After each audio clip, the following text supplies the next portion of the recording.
Oh, pretzels, guess who left their mic in the corner? It's me!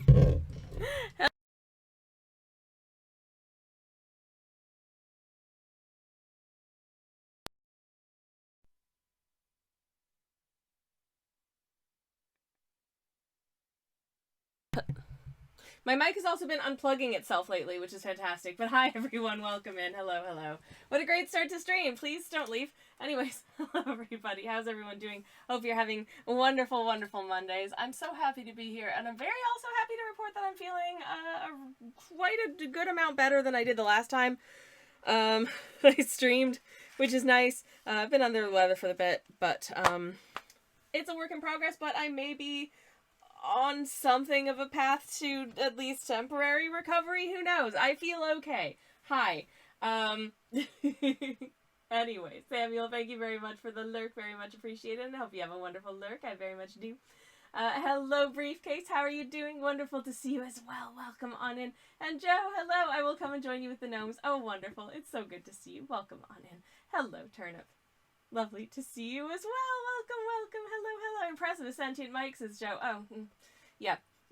Anyways, moving on.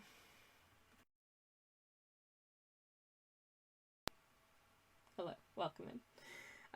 This is the painting so far. And, hooray, no, no question marks. It's Turnip. Yay! Hi, everybody. Welcome on in. Hope you are having good ends. This is the thing we've been painting. I'm going to fill my paint water, first of all.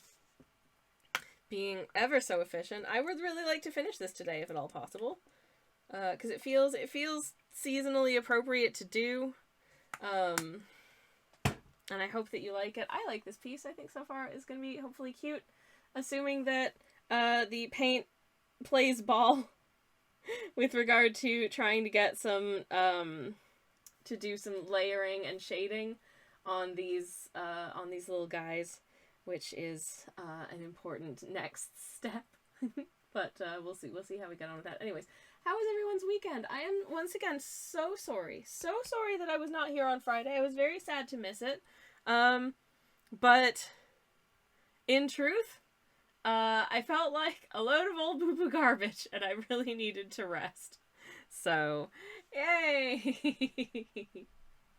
I also ended up having just a massive palaver to get a prescription medicine that I needed later in the day. So that was a fun faff. But suffice it to say, I could not get out of bed for many hours. But I'm feeling a lot better. So yay! Anyways, I'm gonna take a sip of my beverage because I am a thirsty little creature. This is, believe it or not, a pumpkin spice matcha. Is pumpkin spice out of season now? I think it maybe is, but you know what?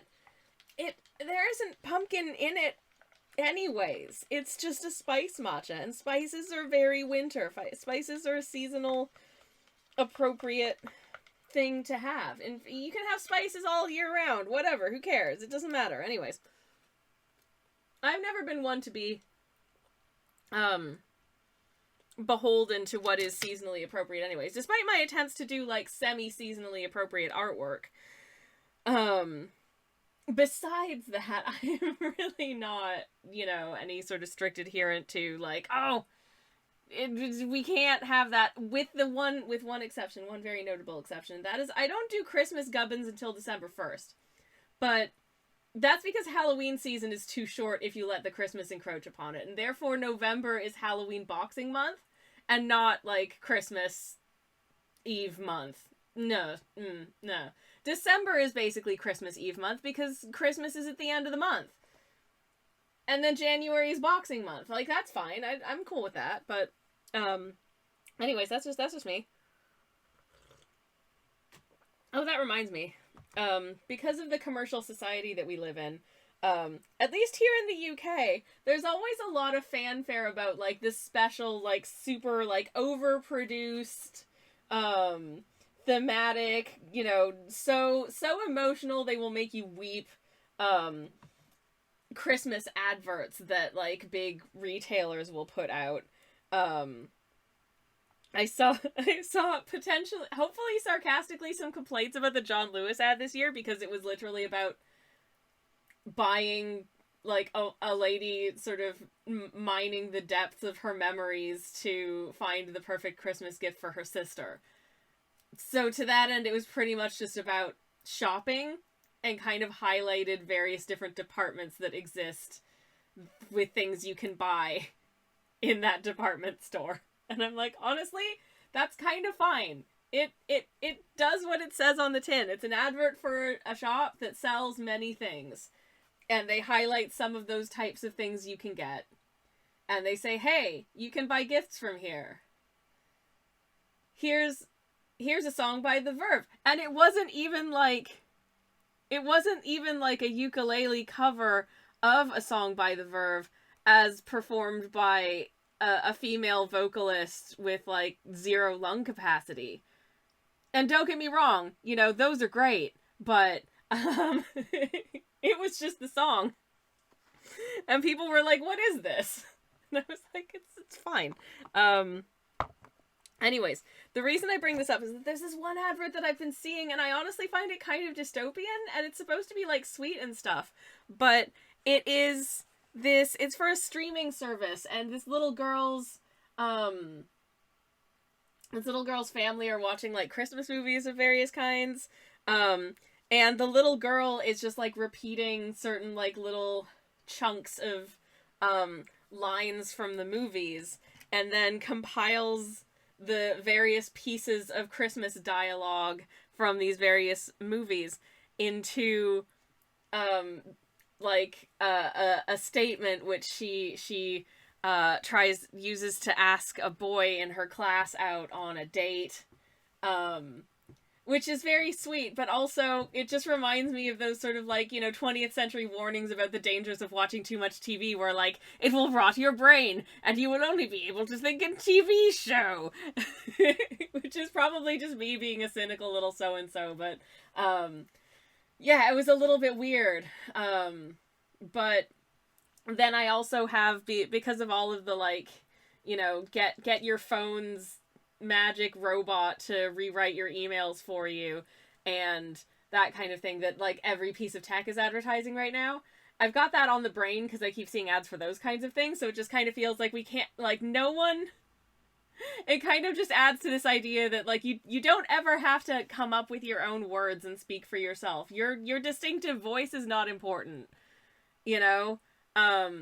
Personally, like, in fact, there was an ad for a phone where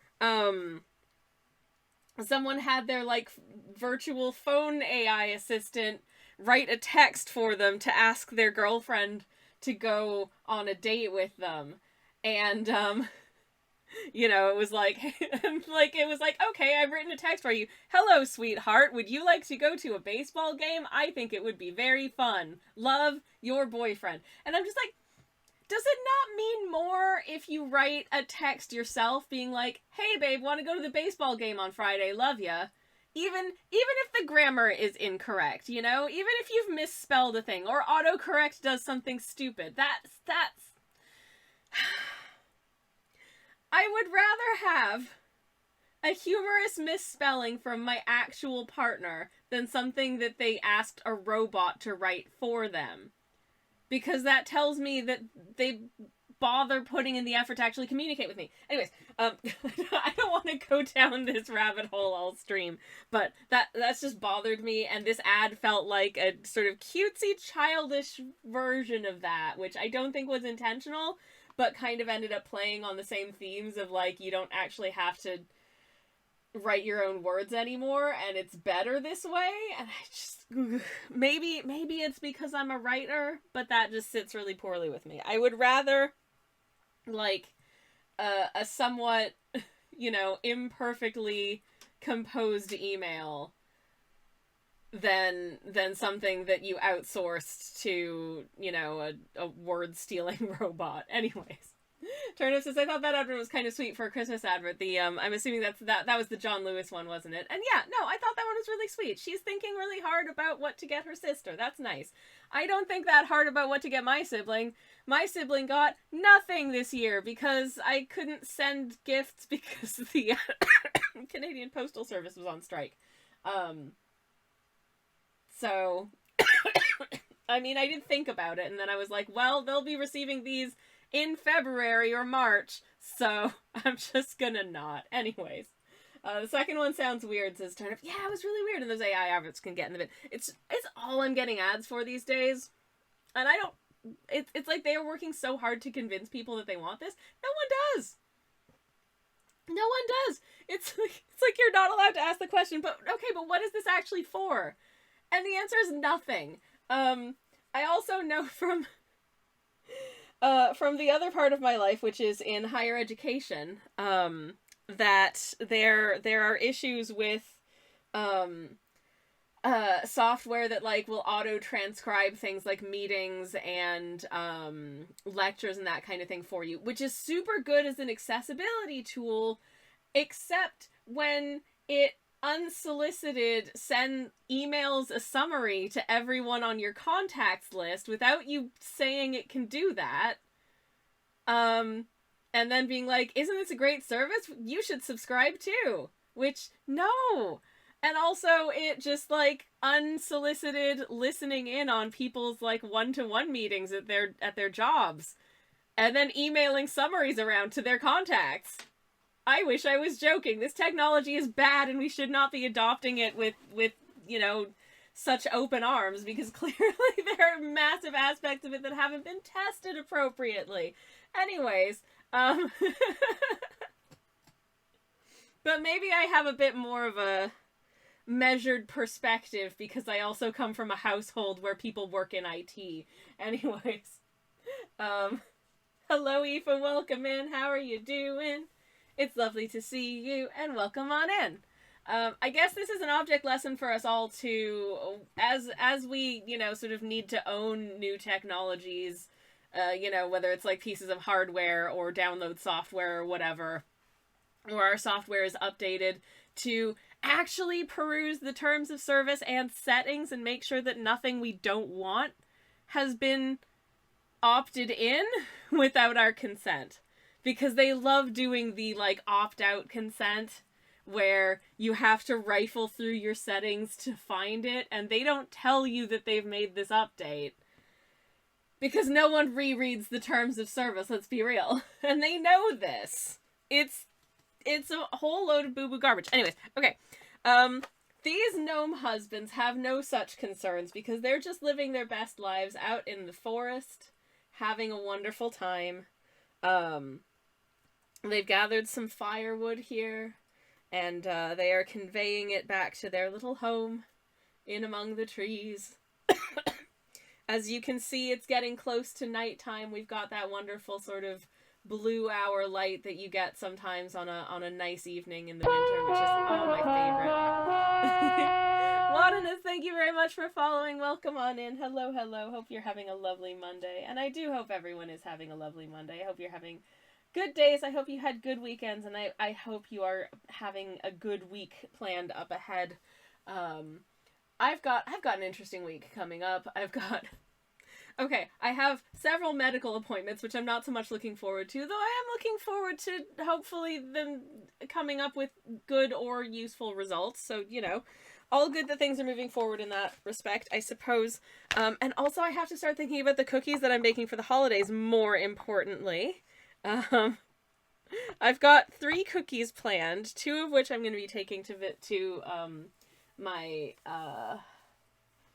in-laws to visit, and one of which is for my partner and I, and I am nervous about that one because it's my grandmother's recipe, and I really want to get them right. And I was actually speaking with my mother yesterday, and she's making them too, so yay! I really do hope that my grandmother knows what a culinary legacy she has passed down to her grandchildren, and that I hope will be passed down to her great-grandchildren as well.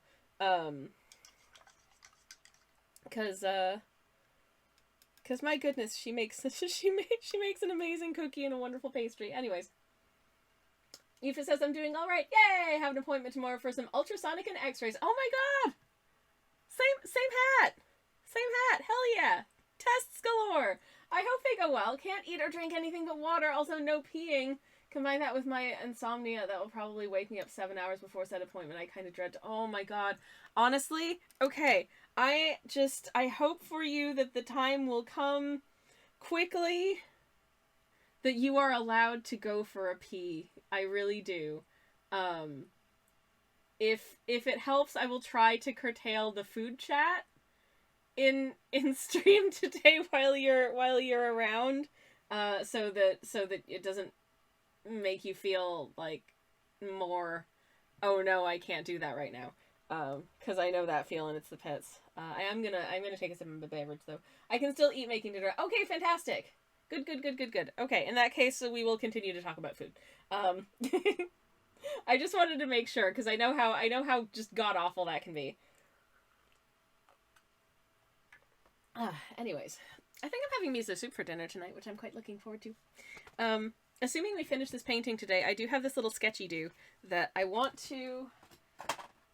Older viewers may remember these paints that we mixed a little while ago. I want to give some of them a test run, and I wanted to do it on this little winter creature, because I think that they would make good winter creature colors. So hopefully we'll get to do that later. Look at that whittle face. If it will focus on. Okay. Look at that whittle face. That is a whittle face that has not had enough sleep. I definitely don't relate. Anyways, it's been a rough couple of weeks for getting enough sleep. There have been a couple of successive Sundays where I've basically stayed in bed until 1 p.m. because I'm too sleepy. I'm just too sleepy. I don't love doing that, but you know, it means my day is a lot shorter. But anyways, once again, this is the 1930 set from Choosing Keeping. Japanese watercolors, made by a well-established manufactory of such delightful paintage, and I think they're real pretty. So, yeah, I feel like they give. Depending on which colors you lean into the hardest in this palette, they can give a very autumn or a very winter vibe. Like if you go heavily on sort of like the browns, the reds, like this kind of blue, and maybe a bit of the purple, very, very autumnal. If you move more towards like this guy and this and these, sort of this very wintry. So, as you can see, that's kind of what I've done here. It's a very wintry scene. So I'm gonna try to do this. Attention! And Twitch user Sammy Kelch. Sammy Ann! Hi! Never mind, I'm not gonna start painting yet. We're gonna say hi to the Raiders. Hello, Sammy Ann. Welcome in. Hello, Raiders. It is lovely to see you. Welcome in. Let me get a shout out for you straight off the bat. Of course. Hopefully my chatbot is playing ball. Yay, it is! Okay, wonderful, Sammy. And how was your stream? What did you get up to today? I would love to hear all about it. And as always, if you would like to pay the art tax, no pressure, of course. But if you do want to, you can feel free to whisper a link in my direction. I'd love to share it with the class. For everyone who's just come in on the stream, hello. My name is Twitch user Sammy Kelch. I am a variety streamer. I do cozy art streams on Mondays and Thursdays. I do cozy game streams on Fridays as well. And we are currently finishing up this little... wintry scene of these two gnome husbands on their way home after a long day out in the woods, feeling very cozy and looking forward, I'm sure, to starting a nice fire and having a lovely cup of hot chocolate and snuggling down under their cozy blanket. And God, I wish that were me. Anywho, I do actually, come to think of it, I do still have some marshmallows left over from Halloween. One of our supermarkets here did Halloween marshmallows, and I could make myself a hot chocolate this evening. What if I did that? I'm having thoughts, chat. Anyways, Sammy Ann says, we did a fun little game where we spun a wheel of Christmassy things and tried to make them dragons. Oh my goodness, I love that. That's so cute. Chat got to pick one concept to keep working on, and I got to pick one that I wanted to keep working on. We'll be painting them on Friday. Oh, I can't wait to see. That's amazing. That's awesome sauce. I will make an extra effort to at least be lurking for that, because that sounds stinking cute. Oh shoot, I have a medical appointment on Friday. But if it's not when I'm having a medical appointment, I would like to see this, because that's really adorable. Plus new emote. Oh my goodness. Oh, that's so stinking cute. It's a little, y'all, for anyone who can't see the emote, it is a little dragon Bob Ross. Oh my goodness, that is so cute. Hold on. Can I do the horrible thing again? I've done it before. I think I should be able to do the horrible thing where, hold up. Bear with just a second. This is so stupid, but hopefully it'll be worth it. That is absolutely adorable. I love it. That is so cute. Okay. Alright, no, not that. Okay. Hold up. Bear with. Oh god, everything's loading. Okay. Alright.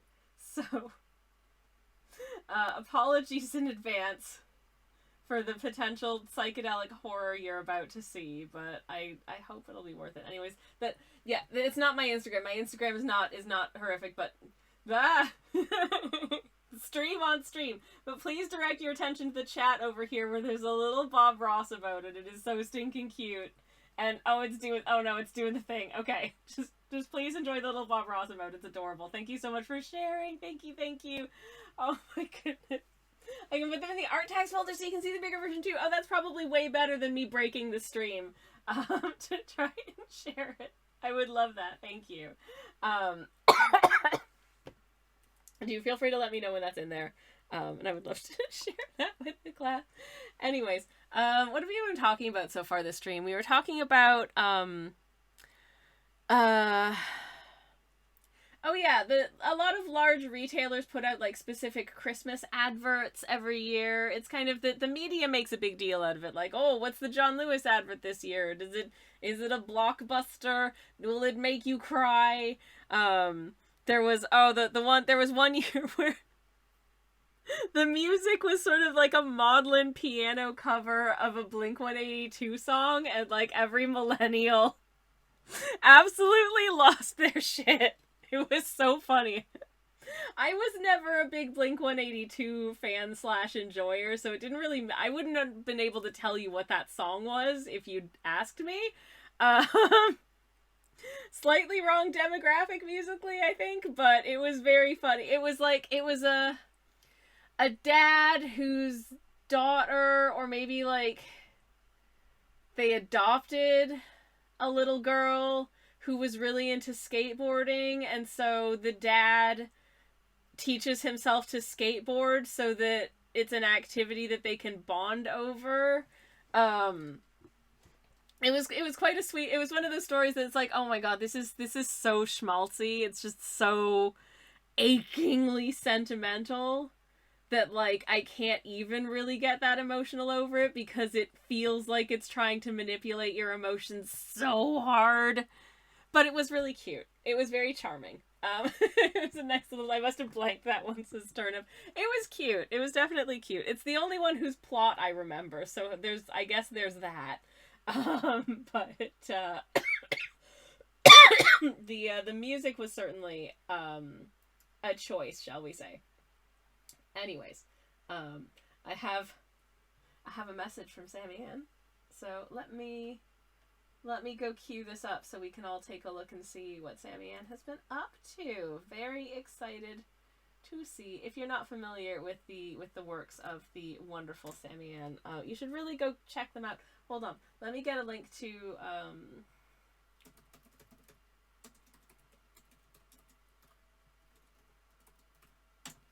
let me get another shout out for her in the chat. There we go. Okay. Sammy Ann says all the small things, oof, but very cute on the sentimental part of it. Yeah. Yeah, Turner says, I remember now, is all the small things, what a choice. Yeah, I know. It was definitely a choice. But I mean, hey. Oh, sorry. Okay, we've got some very lovely things from Sammy and to have a look at. Let's take a little look-see. These are some festive holiday dragon doodads. Sparkling Hello, thank you so much for the lurk. I hope you have a lovely, lovely lurk. Very much appreciated. Hope you're having a lovely Monday. We've got a nutcracker dragon. Oh my goodness. With the little clacky nutcracker like teeth situation. That's really, really cute. And the Christmas tree dragon with all of the little fairy lights. It's honestly very majestic. I love that. That is really cool. The texture on the pinecone dragon. That is so stinking cute. Oh my god, you did these so well. And the wreath dragon, of course. Very cool. Very fun. I want a dragon wreath. That's rad as heck. Oh man, that's so good. I love these. Turnips and Sammy, and your art is wonderful. I wholeheartedly agree. Wholeheartedly agree. These are absolutely delightful. 15 minutes each sketch, and they are just chef's kiss. Fantastic. I love them all. That is so stinking cute. Here is the larger version of our Bob Ross here, painting some happy little mountains and happy little clouds. And I love this so much. It's so cute. Absolutely love it. And here is Santa and his missus looking absolutely besotted with each other. Why, is that a mistletoe up there? Do I detect an incoming smooch? I hope so for them. That would be really, really sweet. This is so cute. I love it. I love it so much. Thank you so much for sharing these. I really appreciate it. And thank you again for the raid. Oh my goodness, those dragons are so cute. That is such a lovely idea. That's the final. We showed the work in progress last visit. I remember, and I love it with my entire heart. And thank you for sharing it again. Oh god, that reminds me. I watched a video this morning while I was getting some work done, where someone basically took as many like Santas from various fictional media as they could find, and assessed whether or not he would be interested in them. Shall we say romantically? And you know, like, I get it as someone who is married to a beautiful beardy bear. Like, I get it, but man, some of those were super cursed. Anyways, enough about that. But yes, thank you, Sammy, and again, they are just every time we get to look at your art, it is such a delight. It's so charming and so whimsical and just brings me so much joy. So thank you.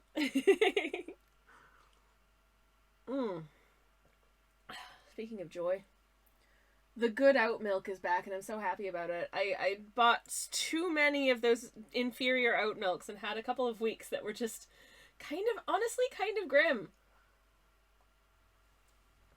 I am spoiled by the barista edition. It's probably like incredibly unhealthy compared to the usual one.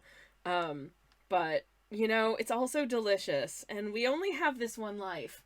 I don't want to drink crappy oat milk that isn't delicious, damn it. Come on. Anyways. Okay. I think I'm going to try and start with a fairly minimal area for applying a second layer of color, just so if it all goes absolutely horrifically, it's not going to be a major disaster for the painting. Sammy says, yeah, for the oat milk return when dairy doesn't feel great, you've got to get the stuff that tastes and feels great. I wholeheartedly agree. Absolutely. I'm going to mute the mic for just a second. I'm sorry, everyone.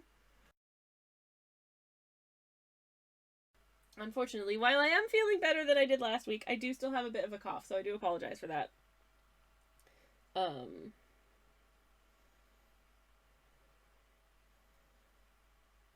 Oh, would you look at that? It ain't lifting. Okay, good. Good. Okay. That's what I was worried about, because this paint does have, if you're a little too indelicate, I suppose, with your glazes, it does have a bit of a tendency to lift. So you have to use basically as little paint and as little water as possible to glaze and layer. Otherwise, you may end up in a situation where things look a little bit, how shall I say, bad. Things might look a little bad. That's what I'm trying. Oh. But yeah, anyways, while I am feeling a little bit better, I am still coughing, and I am very sorry for that. Sammy says, this cozy walk is all the feels. I love these gentlemen, husband gnomes with all of my heart. Oh, thank you so much, Sammy, and I really appreciate it. Thank you for the kind words. I am a-trying my best. And I do want to attempt to produce something of quality here, so, you know. Should I maybe, if I'm moving from, like, lightest to darkest, should I maybe actually be doing, like, their skin tones first? I wonder if I maybe should. Oops! Maybe I'll do the skin tones next now that I've done the hair rather than, like, hats or anything. It's probably the easiest way to do it. Anyway, Sammy is succeeding, so Sammy, oh, jeez. Oh, jeez, you're gonna give me an emotion here. What are you doing? Anywho. Okay, let us make a nice, slightly... I think I do want to give him a slightly ruddy hue in places. Especially on account of his, it's quite cold out. So I might give them both a little bit of a blush on the end of their noses, actually. Maybe I'll lead with that. Because it is quite cold out. And that can make you a little bit flushed. And also because I think that's real stinking cute, so.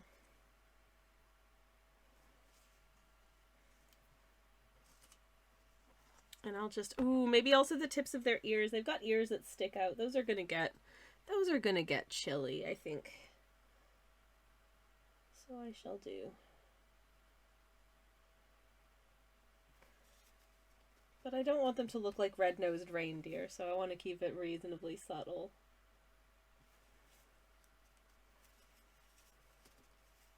Okay.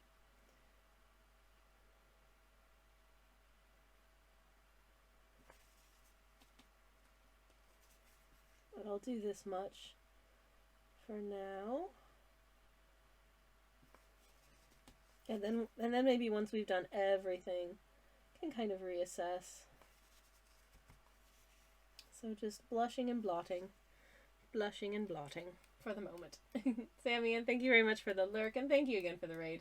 Gonna get the cleanup started and some lunch on the go. We'll lurk and enjoy with my break. Wonderful, wonderful. I hope you have a lovely lurk, and thank you again. And in the meantime, let's continue. Hopefully, making these little guys cute. Well, okay, no, making these little guys even cuter, shall we say. Because obviously they're already cute.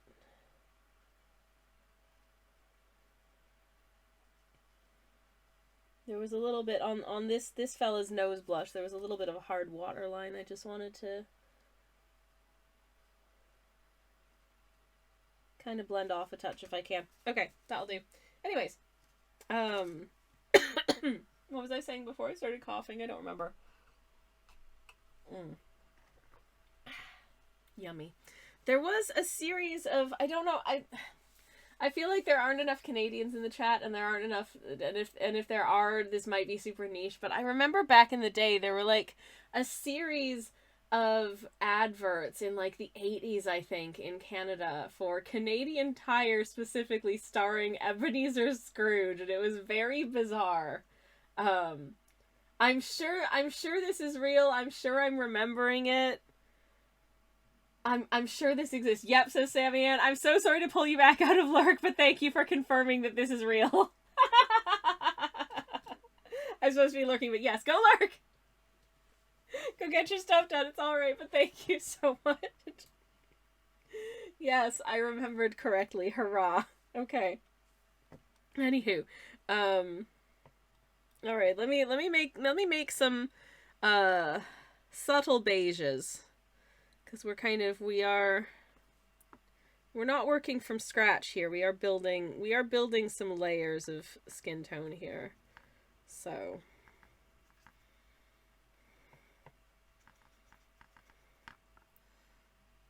I'm gonna add a little bit of a blush to this one. I'm literally just dropping in a smidge of this sort of pinkish reddish.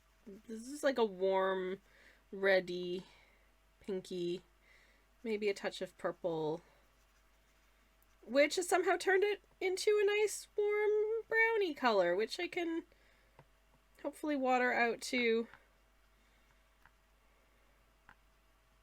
a nice sort of ruddy beige. Turnip says that's specific. I love it. Yep, it's still give. Yes, oh my god, Canadian Tire. Give like Santa, save like Scrooge. That was it. That was the slogan. Okay, Sammy Ann, go have a look. Thank you for reminding us. Oh my gosh. Oh my goodness gracious, I remember it so well. Now that she's said that, I'm just like, yes. I do remember this. That's so funny. Anyways, yeah, that was the whole deal, was that, like, you know, Scrooge obviously likes not spending a lot of money. He doesn't like, you know, redistributing his wealth, shall we say.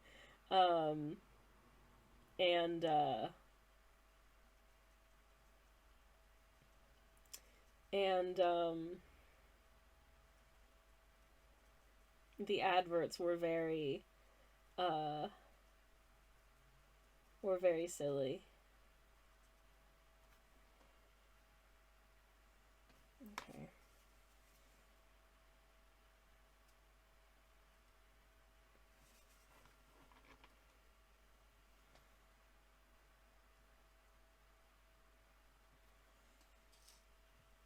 Do I feel like that's an appropriately ruddy hue, or do I want to maybe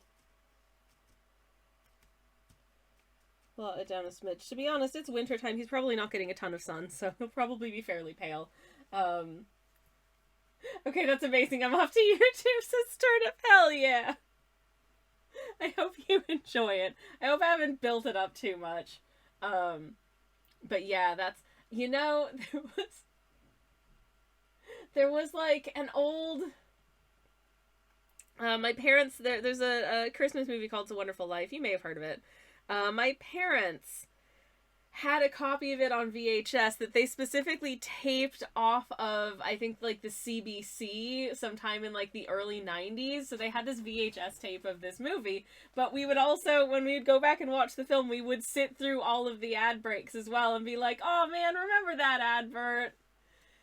Remember, oh my god, remember when phones looked like that? There were like an adverts for these sort of like precursor to the modern mobile phone, like some sort of it's not quite a mobile phone precursor that like didn't take off, but man, did they advertise the heck out of it.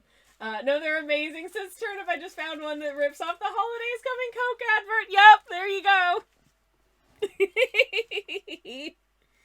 Oh yes, they're so good. That's so funny.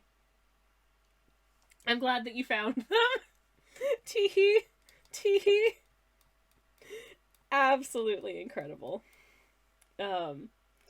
Anyways, it just, I don't know, it feels like something of an indictment of our very commercialized society that we get nostalgia over adverts, but it's just, you know, it's something that it is a piece of, adverts in themselves are kind of, you know, an encapsulation of like aspects of culture, so like why not?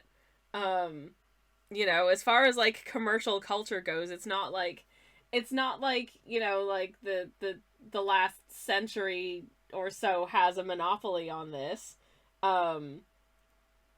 If we've learned anything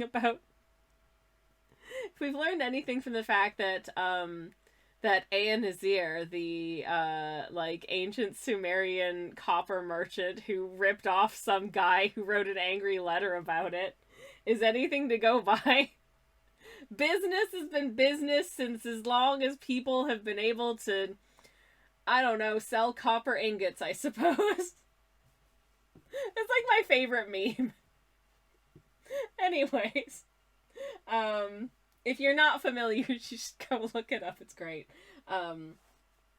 And Turnip says it's media you see repeatedly, and if they're notable, it makes sense it would stick in your brain. I mean, adverts are designed to stick in your brain. They are like that by design. They want you to remember this stuff. So of course you will. Of course you do. It makes sense. It really does. Okay. Making up a little attempted flesh here.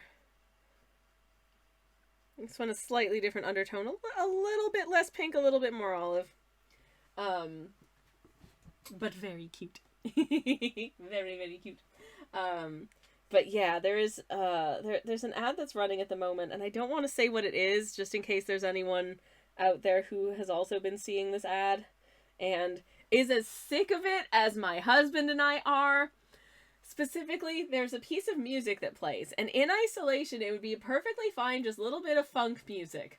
But for the fact that somebody goes, woo! And it's like, if it happened once, that would be fine. But in the space of like 15-second ad spot, somebody goes, woo, like 9 times, and it makes me want to punch my TV. I hate it so much.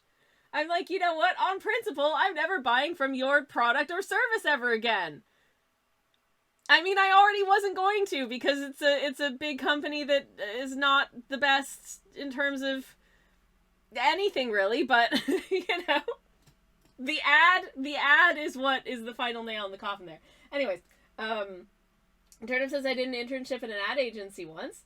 The mix of creativity and cynicism was weird. Oh, I'm not surprised at all. I did my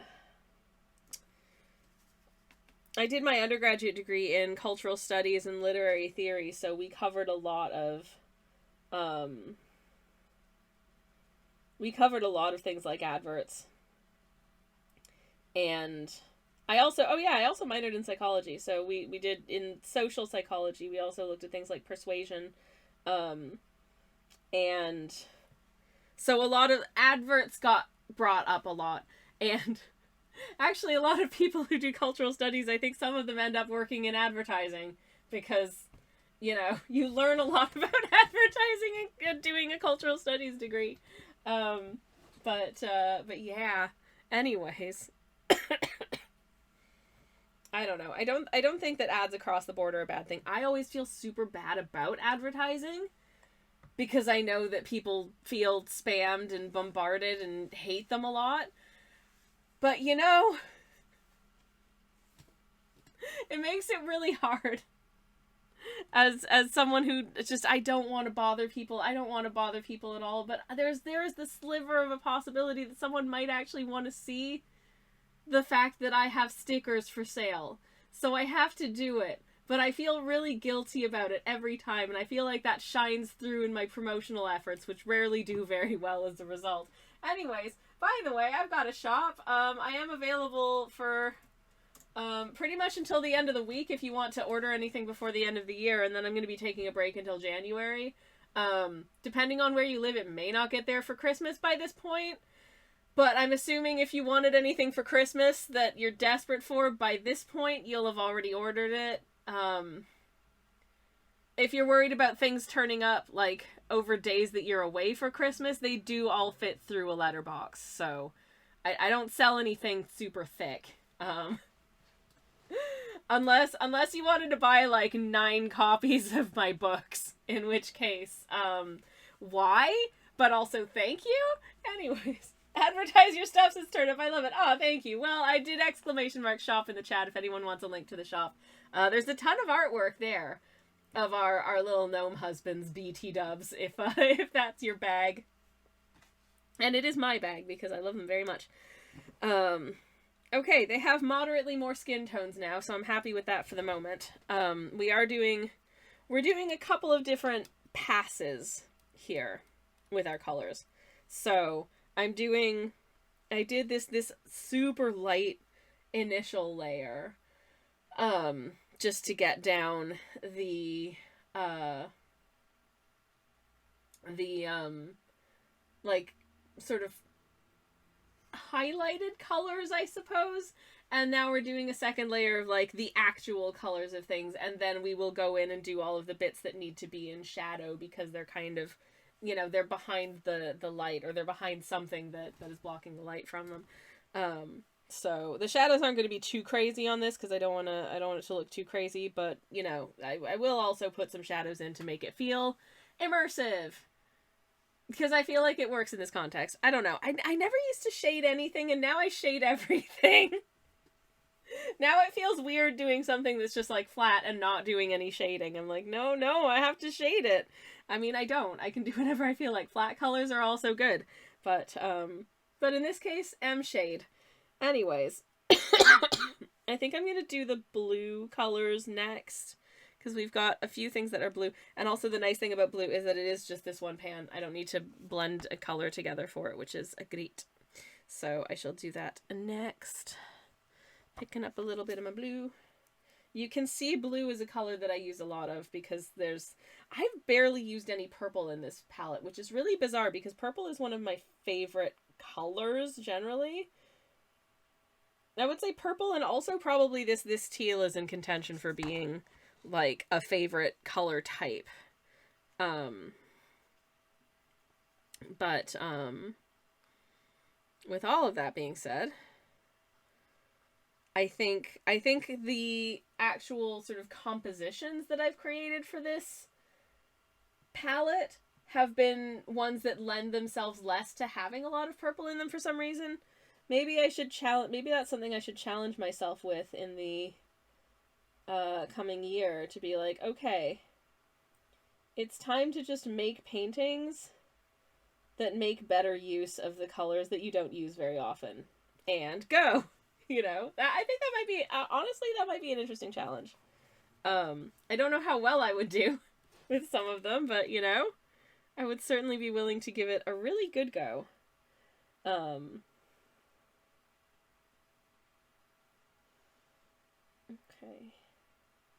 Definitely a little stripe on the end of this scarf here. It's going to be getting quite a bit illuminated. So I'll make sure that stands out nicely. I'm trying not to think too hard about the lighting, otherwise I'll make my brain hurt. Hello, many distractions. Bafanada to you too. I hope you're having a wonderful Monday. Hello. Hope your day is being a goodness.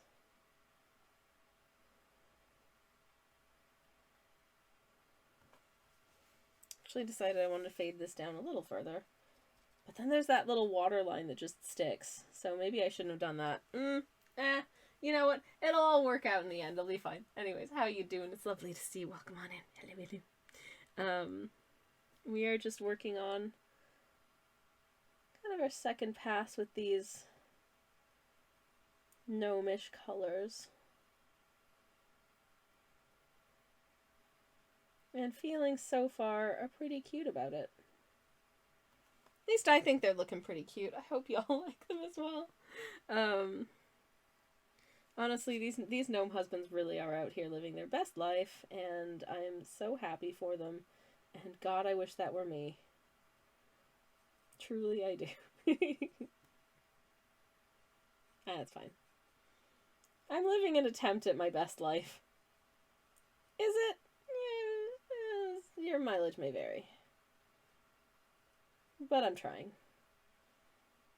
Oh no, I think that layer was a little bit too wet. It definitely tried to lift a bit there. I think we saved it, but it definitely tried to lift a little bit. Oh yay! Many distractions. This toilet is finally fixed and free. Yay! Oh, I'm so happy for you. That's awesome. Yay! Functioning toilet. Hurrah! Yay! Good stuff. Hell yeah. That's awesome. Okay. Now I want a very light layer of this blue. I'm going to get rid of as much as I can from the brush to kind of place on the remains of this coat. I don't necessarily want the coat to read as blue per se, but I do want it to read as though it is a little bit more shadowed. And at this point, the shadows are probably going to be a little bit bluish because of what's going on with the evening. So I think that'll be okay.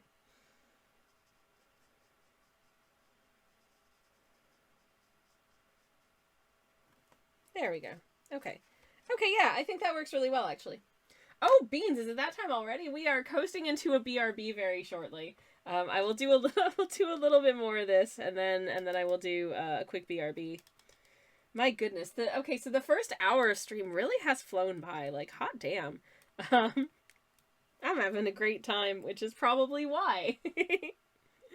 I want to get a little brown for this guy's little booties, I think. That's probably the best thing to do. Oh, geez. Well, I just dropped the thing that the paint had been sitting on onto the floor, so that's also a good start. So if I pick up a little bit of both of my browns, that's black tea and roasted tea, and mix them together,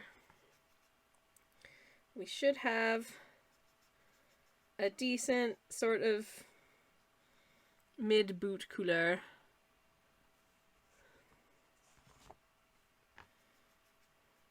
Just like so.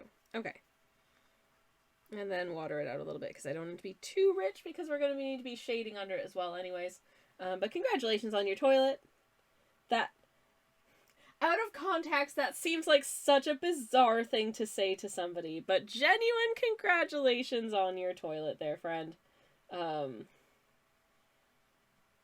Happy to hear that you once again have just a regular old toilet. Good stuff. Anyways.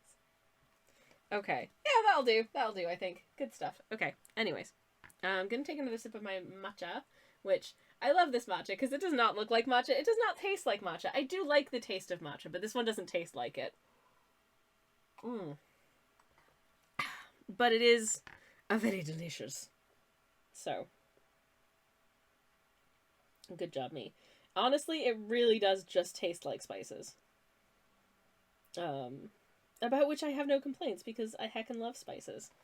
And I love the spices that are in it specifically. It's got a good hit of like cinnamon, ginger, and nutmeg, which is such a cozy combination. I do like a nutmeg, especially this time of year. I wish you could buy like supermarket non-alcoholic eggnog in this country, speaking of nutmeg, because that stuff is the bee's knees. It's too sweet, but if you cut it with like half oat milk, it's amazing.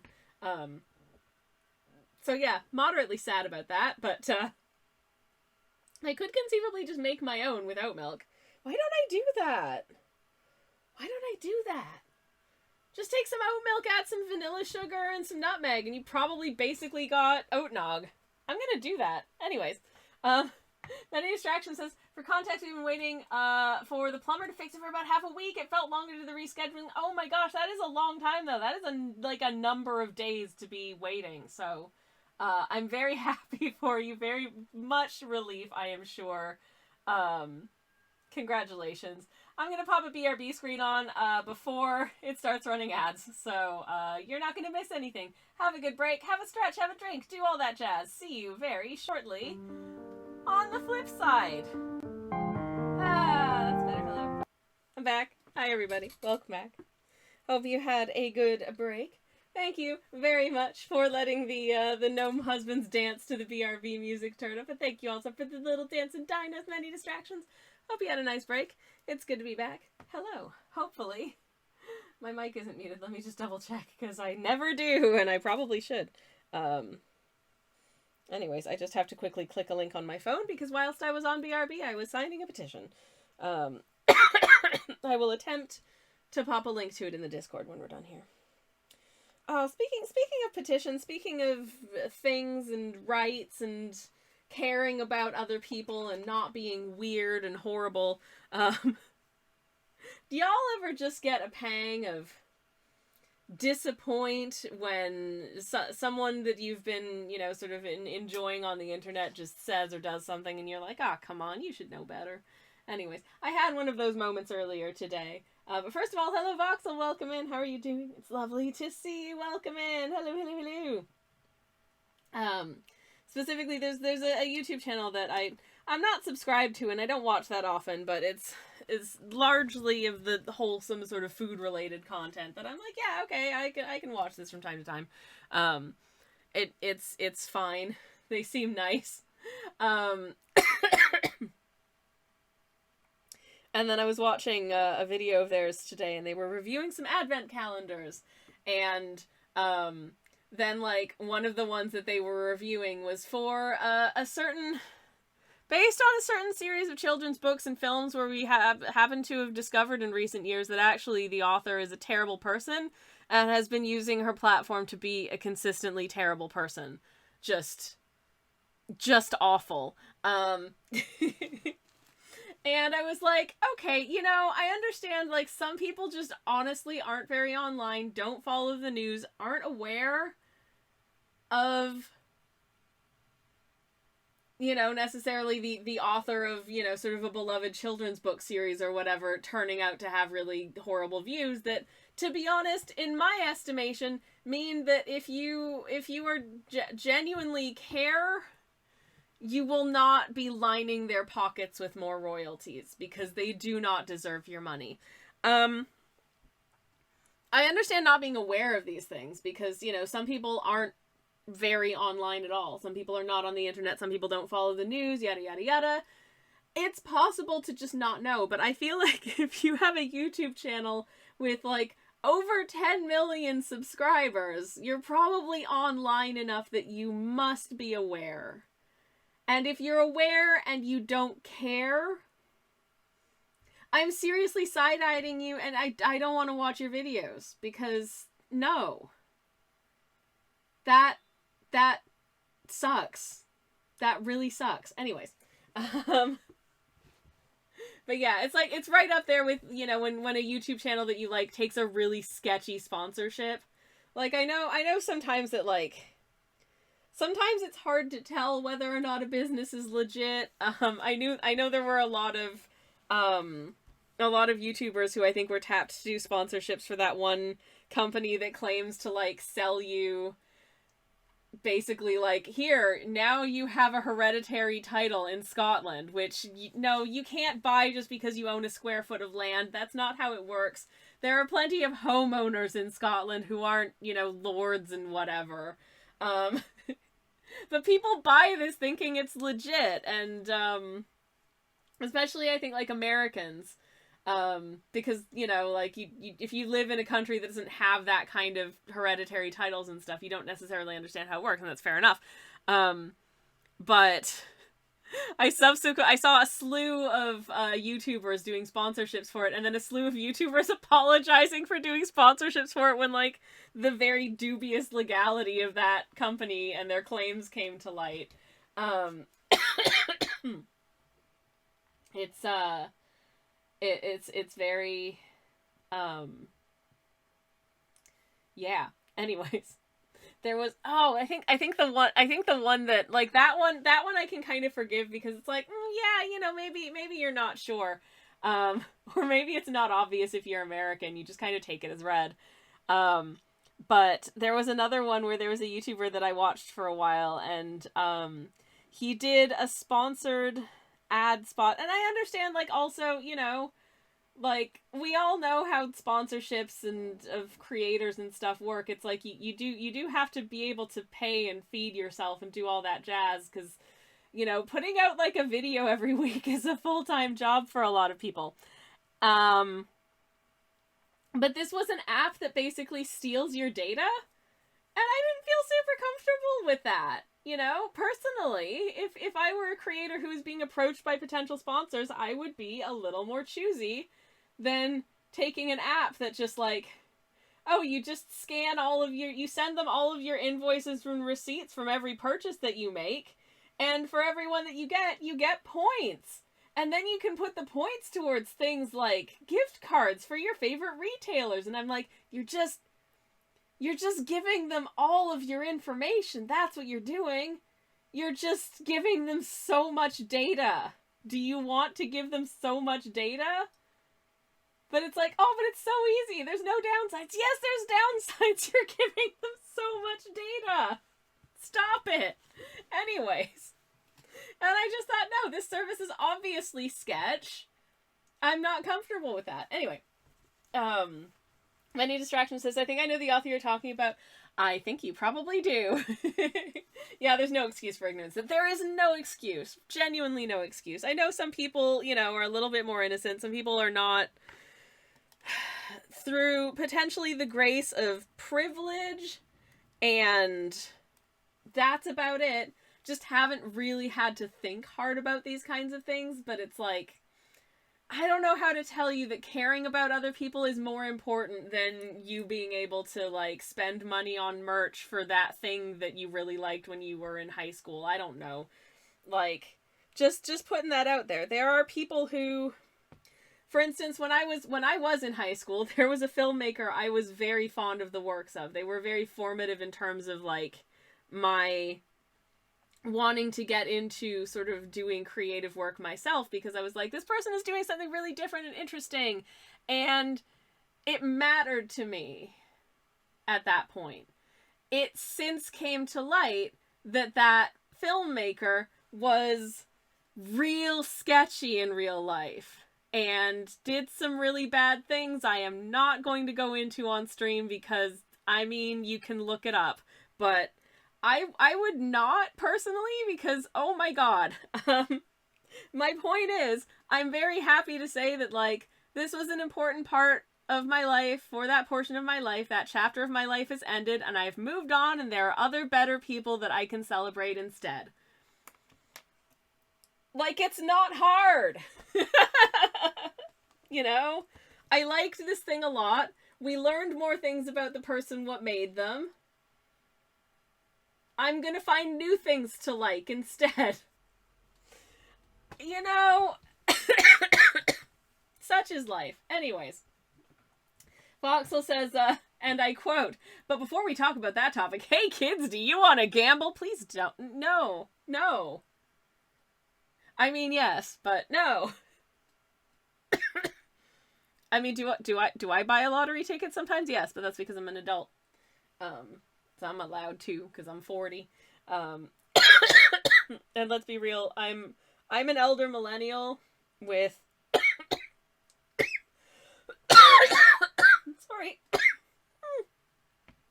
I'm an elder millennial with an undervalued degree in a field that I don't currently work in. And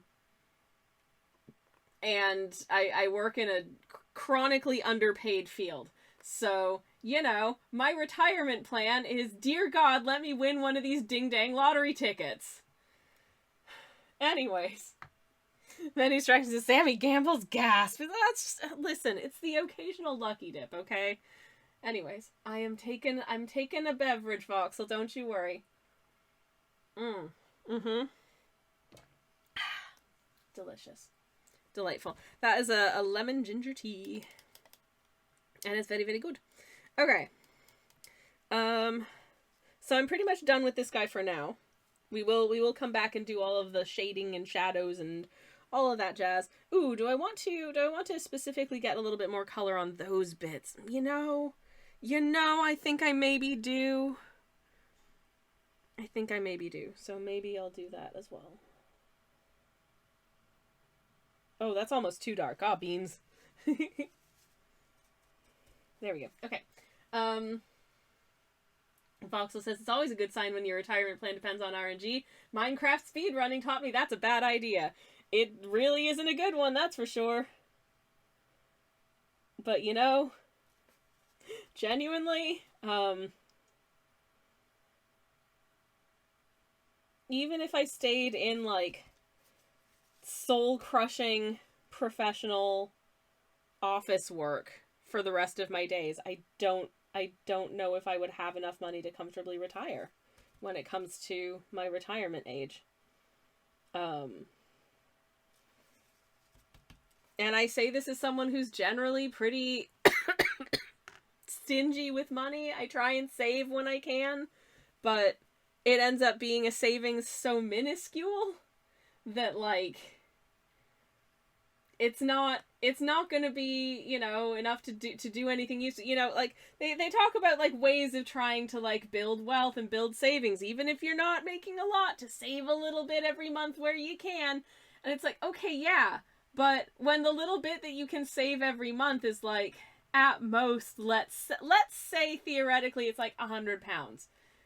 You know, you can save £100 a month. How long of saving £100 a month, which is a big squeeze for a lot of people my age, how many years of £100 a month is it going to take, say, to have the down payment on a house?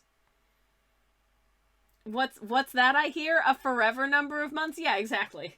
So it gets to a point where I think a lot of people feel kind of nihilistic about money at this point. Because it's like, well, I can attempt to sort of scrimp and save and not spend a lot of money on things, but then, you know, what am I going to be able to do with those savings down the line? Probably not enough to do anything meaningful, like buy a house or have a comfortable, you know, sort of retirement cushion. So what the hey, I may as well have a good time now. You know, like that's not what I'm doing personally. I mean, I am having a good time, but I'm also trying to not spend a lot of money, generally. But I also don't have a lot to save, even if I don't spend a lot of money. So it's like, you know, I do end up saving some money because I kind of reach a point where, well, anything that I would want or need to buy is too expensive for me to afford. Like, in terms of, like, actual interesting things, like, you know, a better home or something like that. So, yeah, I do end up saving money just because I'm also poor enough that I don't really have things to spend money on. Unless I just decided to buy myself one of those, like, I don't know, how much is it? Like a thing of macarons from Waitrose every week. It's like, that costs £6. That's why I can't buy a house, is that, like, once a year I buy one of those. Anyways. What was I saying? I forgot. Sorry to get into a fun rant about being poor. Ooh, I think my moderator / spouse is home. I'm gonna very quickly go greet them. So one moment, please, chat. Please enjoy continuing to look at the unfinished gnomes. Darling, my sweetheart, welcome home. How are you doing? What are you presents? You bought me presents. Yeah, exciting presents. That is exciting. I was, you know, if you hadn't done that, I was gonna grab one of those on the way home from oh shoot, I'm out all day tomorrow potentially. And sugar, sweetener, and salt. Oh, that's gonna make a delicious meal. The best food groups. The best food groups: sugar, sweetener, and salt. Yum yum, delicious. Okay, give us a kissy. I love you. You all right? You good? Yeah. Okay. Welcome home, sweetheart. I'm glad you're here. Anyways, that was my moderator / spouse. Twitch user /Callier is home. Turnip says hi. Many Distractions says hi. Hello. He says hello. Alright, Rex says, I've been saving $100 per month, or trying to. Usually it's like $25 to $50 per month. For years. And I do have a fair car down payment at least. Damn! Good job! It does work eventually. I make a non-zero amount in dividends now per month to help it grow. Hell yeah! You know what? Good job. Good for you. I love that. That's awesome. Sen says, hey Sammy, hey Sledge, and hello chat. Sen says hi as well. Hey, son. Also, hello Rex, how are you doing? It's lovely to see you. And welcome on in. and indeed, how are you doing, Sen, as well? Welcome. Hello. Hope you're having a wonderful Monday. I am. Gonna paint in the things that are red now. With my red paint. If I can do it. Oh, that would be great. Okay. Don't want too much paint on my brush, because it will not go well for me if I have too much paint on my brush. Oh geez, here we go again. One moment.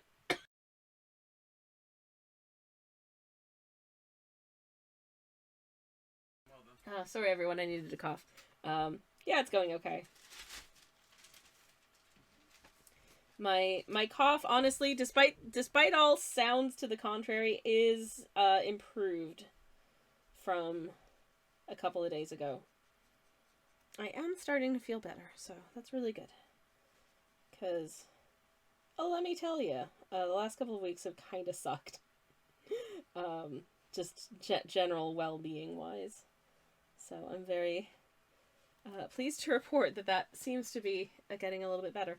I note that this guy's hat is a little bit pointier than this guy's hat today. His is more of a gumdrop and his is more of a cone. I kind of like that. That's fun.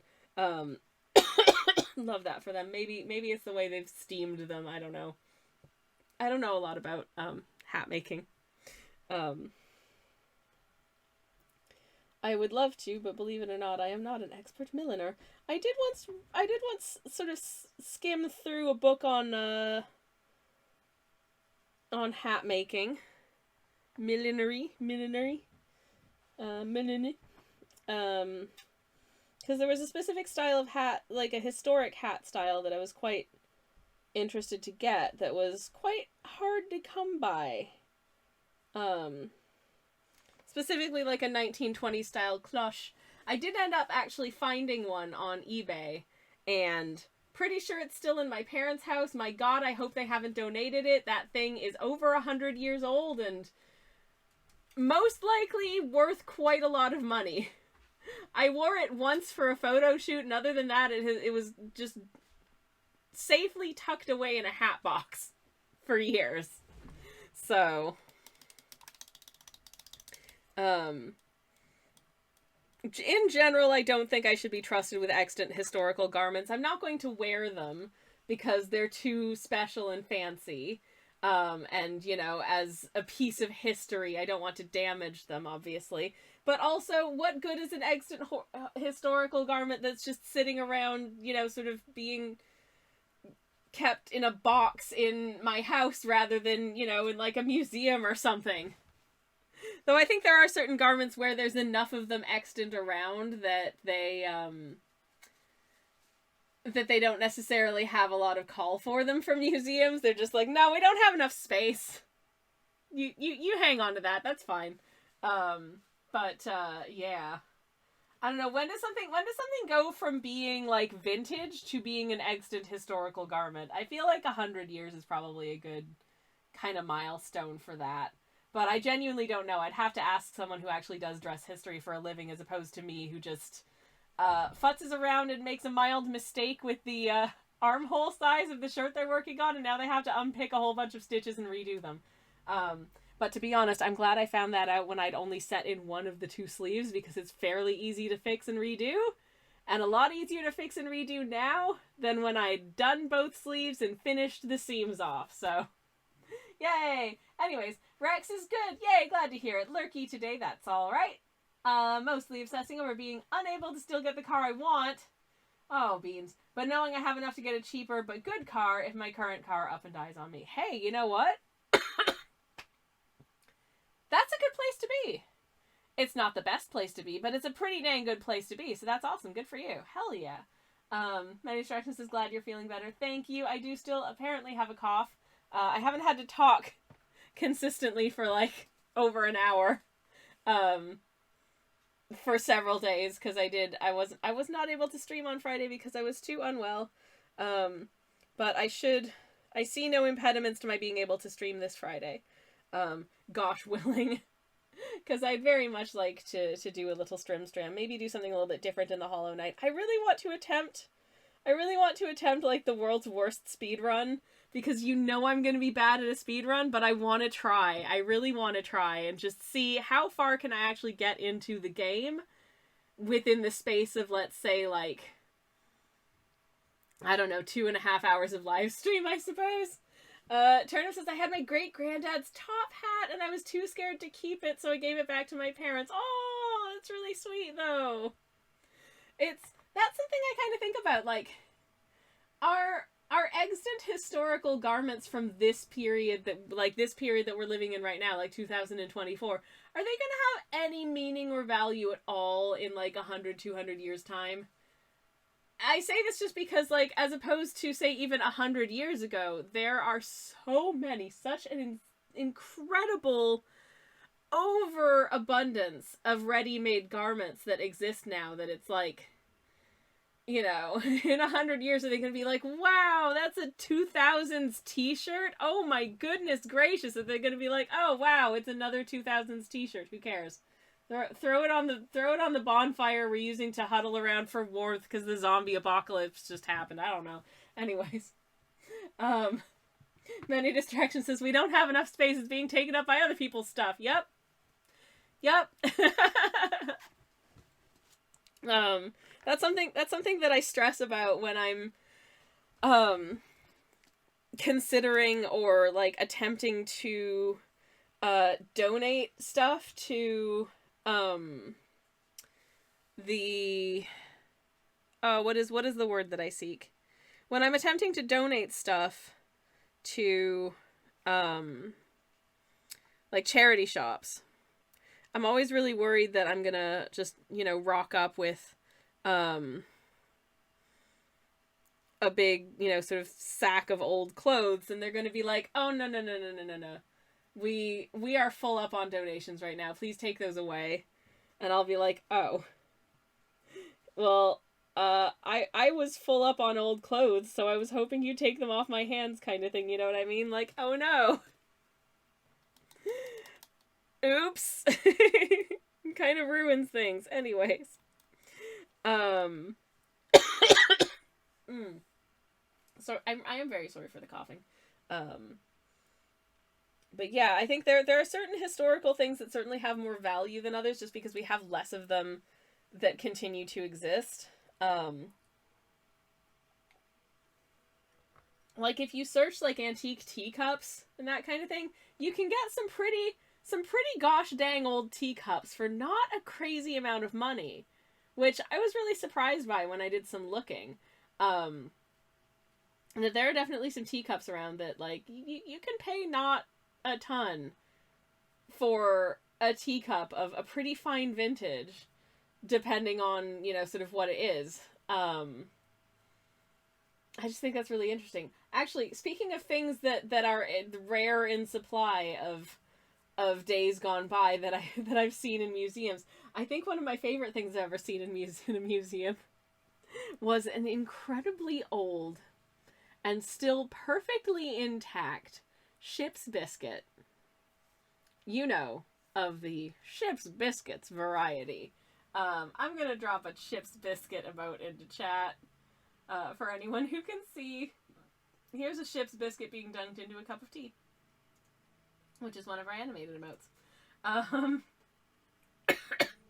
But yeah, the ship's biscuit is for those who don't know, it's being dunked in chat, but the ship's biscuit is a foodstuff that was historically served typically on, you know, sort of seafaring vessels and the like, whereby they were made in such a way that they were a very hard biscuit, a very dry biscuit, and therefore would stay, like, would not go off or like moldy or anything like that for a very, very long time, because there was basically no moisture in them. It was just like a cake of grain that had just been baked into a happy little circle or square sometimes. Not the most delicious of foodstuffs, but generally they were too hard to just like crunch on. So they would be you know, sort of like broken up into chunks, and then you'd put them into like your stew or your soup or that kind of thing to thicken it a bit and to give it a little bit more sort of body and nutrition. Add a little more substance to, you know, like your beef stew or what have you. And it was a very cheap and very energy-giving food, because it, you know, it was just a dense block of carbs effectively. So it was a cheap and good source of energy, even if it wasn't the most interesting of foods. So it kept people alive, basically, when they were at sea for long periods of time, didn't necessarily have continuous access to fresh foods. You know, I would imagine that the longer a journey went on, the more of their sort of stores of you know, like interesting things like fruits and vegetables and what have you that they weren't able to keep on board for long periods would kind of dwindle out, and they would have more like, okay, well, here's some bone broth with biscuits in it kind of thing, you know. Like oh my gosh, yes, Rex says, and I quote, like a Nature Valley bar. Exactly like a Nature Valley bar. Yes, you get it. Many Distractions says, get dunked on, biscuit. Hell yeah. Anyways, ship's biscuits in some form or other date way back. I think possibly at least as far as like ancient Egypt. So it is very old food. But also a very I was going to say a very well-loved food, but probably, to be perfectly honest, a very well-loathed food among sailors. Cause, you know, it's not going to win any tasting competitions, I'm sure, but it keeps you alive. It sustains you. And that's the story of the ship's biscuit. And I saw a very old ship's biscuit on display at the Maritime Museum in Greenwich in London. If you're ever in the area, I do like that museum. I do think it's a lot of fun. I do recommend visiting it. It's a good time. Go have a look around and see if you can find this ship's biscuit on display if they still have it.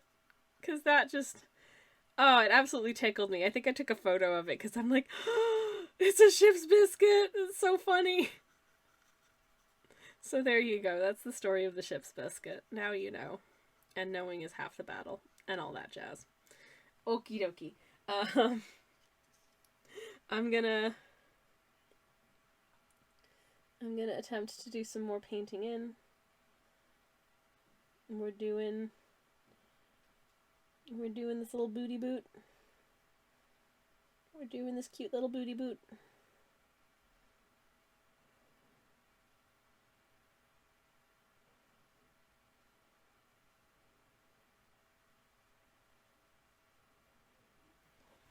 It was a nice pair of black boots, nice and comfy. Anyways, I wonder what it would taste like. Probably paint water, says Turnip. Probably not very good. Probably pretty terrible, actually.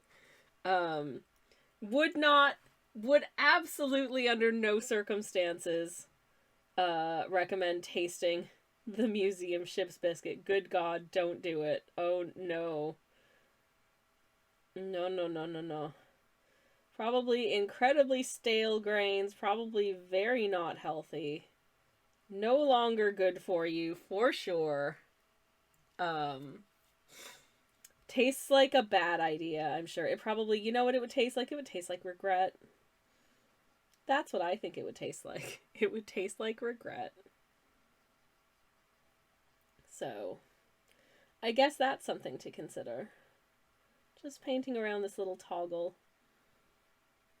that I've given our gnome husband here.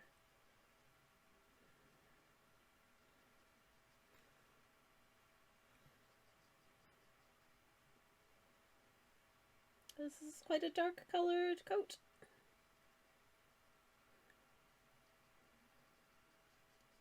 There we go.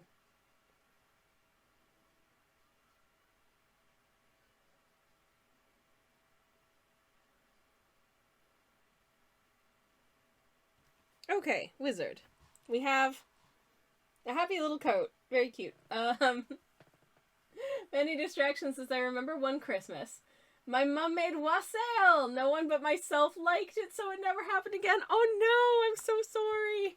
I've never actually had wassail, you know? I'm not 100% sure what's in it. I know it's some kind of punch. And that's kind of it, so I'm looking it up. So we can find, it's some kind of, it's like a mulled beverage, isn't it? This says it's a beverage made from hot mulled cider, ale, or wine and spices. Drunk traditionally is an integral part of wassailing, an English Yuletide drinking ritual which involves going around people's houses and getting shit-faced. That's, you know, I think it's important at this time of year that we do take a moment to reflect and remember the real meaning and significance of the Christmas season, which is to just get wasted to go visit people and get absolutely hammered. So there you go.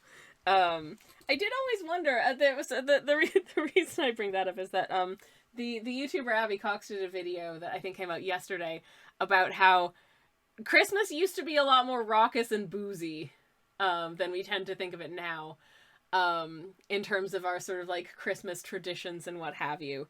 But what was I gonna say? Oh no, my brain's doing that thing where I forget what I was gonna say. Oh no. No, what was it?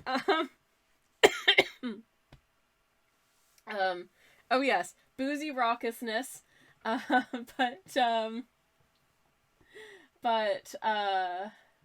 no. My train of thought is completely gone. It is completely out of here. Anyways, I don't really drink alcohol, so that's I don't mind that you can mostly buy non-alcoholic eggnogs in the supermarkets in Canada and what have you. You can't really buy eggnog at all here in the UK, which makes me very sad. But to be honest, I'm kind of not surprised that the non-alcoholic eggnog you can buy in cartons in the supermarkets is in fact a North American invention. Actually, it's really interesting. A lot of the things that we think of as like, oh, traditional holiday Christmas stuff date back to like the 1950s. Honestly, a lot of them really feel like they date back to like the 1950s, you know? Which feels weird because they feel like they should be a lot older than that. And actually, no, you know, not really. Anyways. Anyways. Turnip says in Scotland we're just holding it all back for Hogmanay. Well, that's fair. But y'all do New Year's, I think, more funly than I do. If I stay up until midnight on New Year's, it will have been by accident. Like, for reals. I have no plans that I know of except to stay at home with my loved one and possibly watch the clock tick over from 11:59 to 12, have a little smooch, and then go to sleep. But that may be less sort of cultural and more I'm over 40 and tired. Anyways, SB, welcome in. How are you doing? It's wonderful to see you. Welcome on in, and welcome to the Strim of Gnomes. These little guys are having a nice time, and so am I. And I hope that you are too. I hope you're having a wonderful day. I am currently cleaning my brush. And I think what I might do is see about getting some additional sort of shadows and shading and what have you into this now. Do I want to move on to a smaller brushy, or do I think that this brushy is still going to be okay? I think this brushy is still going to be okay, actually. I'm just going to be very, very careful. Just about to make some breakfast and or lunch, says SB. Ooh, very nice. Lovely. I hope you have a wonderful meal. I think I'm having miso soup for dinner. I'll have to check in with my moderator / spouse, though, to be honest. I can't remember at this point. Oh, no. What's that, my love? Yes, we're having miso soup. Okay, cool. If I'm feeling additionally hungry, to be honest, I might make myself a slice of marmalade toast. Oh, damn. Now that I've said that out loud, it sounds really good. I want marmalade toast. I have this. I've never had this before, but I found this Danish carrot marmalade online, and I was like, I must try. I must find out what the deal is with carrot marmalade. And you know what the deal is with carrot marmalade? It's actually really good. I'm super into it. It's got a lovely flavor and a lovely texture. It tastes like marmalade. I wouldn't be able to tell you that carrot is the secret ingredient, but it's actually really nice. I don't know. Maybe I'm just a marmalade enjoyer in general, but here we are. Delicious. Anyways, any distraction says my New Year's pretty much involves trying to distract myself from noisy oh, damn, I forgot about the fireworks.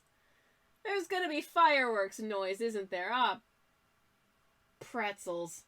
Well, got that to look forward to. Yay! Such fun. Ooh, SB says probably going to have jelly on a baguette that I got from Wegmans myself. Oh man. Oh man. This is such a regionally specific thing, but you know, I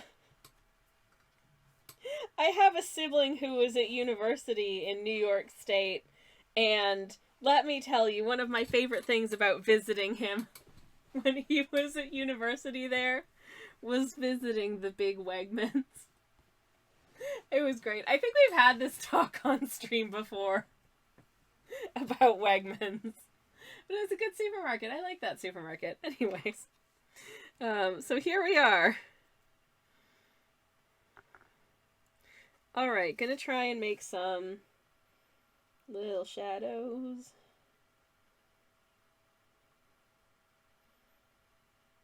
Gonna try and make some little shadows and hope that they don't end up looking weird. That's what I would like for them. Oh no, I think they're looking weird. Oh, pretzels. Okay, well, I'm trying my best. Anyways, I do like a nice crusty baguette as well. Truly, I do. There we go.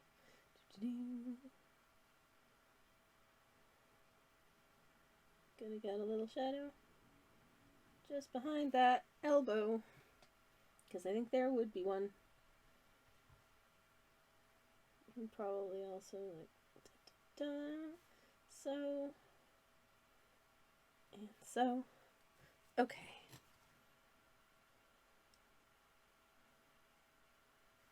And just like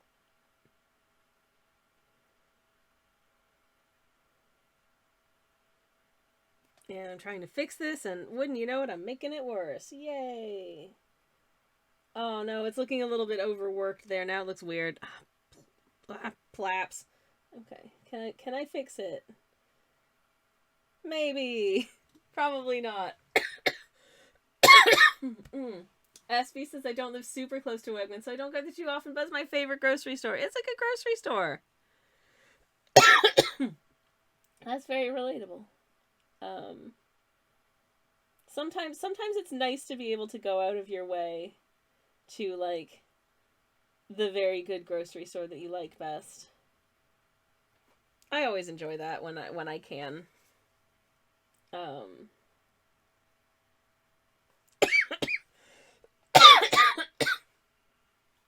Back when I lived up north, there was this supermarket called Booth's. Oh, I loved that place. It was great. I couldn't go very often, but when I did, wonderful.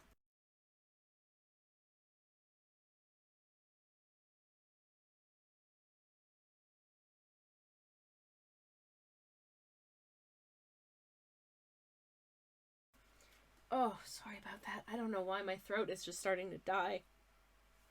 Oh, I might have to be a little softer, a little more sparing in my speech. Or just careful, I guess. But I shall continue on as best as I can, damn it. Hello, Gumby. Welcome on in. Hello, hello. I hope you're having a wonderful Monday, Gumby. It's very good to see you. I'm going to take a sip of this lemon and ginger tea with plenty of honey, because it does seem to help out.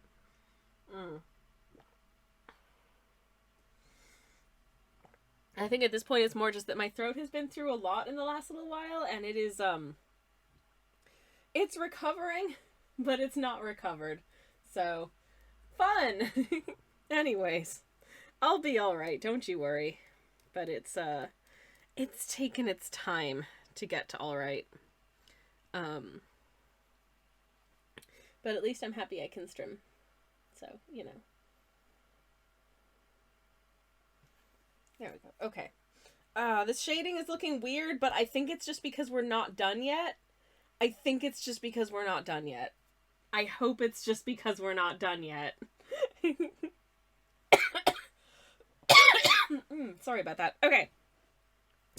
Carrying on.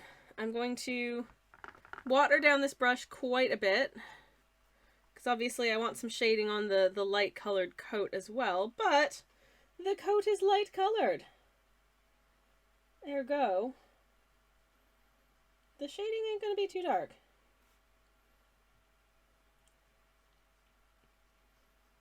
Oh no, also I've got terrible news. I have the music from, we were talking about Christmas adverts earlier. For anyone who missed it, we were talking about sort of the adverts that turn up right around Christmas time. And how some of them are end up being something of a big cinematic deal. I have the music from one of the Christmas adverts stuck in my head, and it's not one of my favorites. In fact, I find it quite annoying. So, yay! Love that for me. Anyways, Turnip says, I'm terrible for hitting that point in a drawing. The bit where it looks weird before it looks good and give up. I need to learn to work through it. You've gotta trust the process. You've gotta trust the process. It might look weird now, but it will get good again. It goes through, when it's not complete, there are certain stages of potential completion, Like, you can for a lot of pieces, you can do just some line art, and that will look good. And you could stop there if you wanted to, and it would look nice. Or maybe you want to apply some flat colors. And flat colors look really good too. And you could just stop there. But when you're like halfway through filling in the flat colors, it might look a little bizarre. When, like I am here, partially finished shading it, it's looking a little bit bizarre. You've got to recognize that you're in the ugly duckling stage when you're there, and give yourself the grace to recognize that this is part of the act of creating an artwork, and that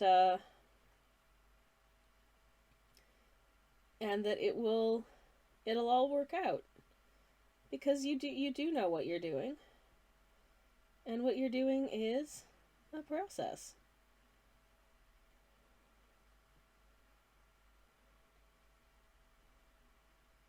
Just like this. Sometimes it's hard for me to remember this as well. I do try, but it's not always easy. Yeah, exactly, many distractions. It will become a swan. Your ugly duckling will turn into a beautiful swan. I mean, that being said, I am also a believer in sometimes you just gotta delete your art, and that's also okay. And that this thought can coexist with trusting the process. I like to, if I am not sure whether or not an artwork is turning out the way that I want it to, I am very much a believer in trusting the process until I have completed the process, and then evaluating at that point whether or not I've actually done it. And if I decide at that point, I'm like, actually no, this didn't work out.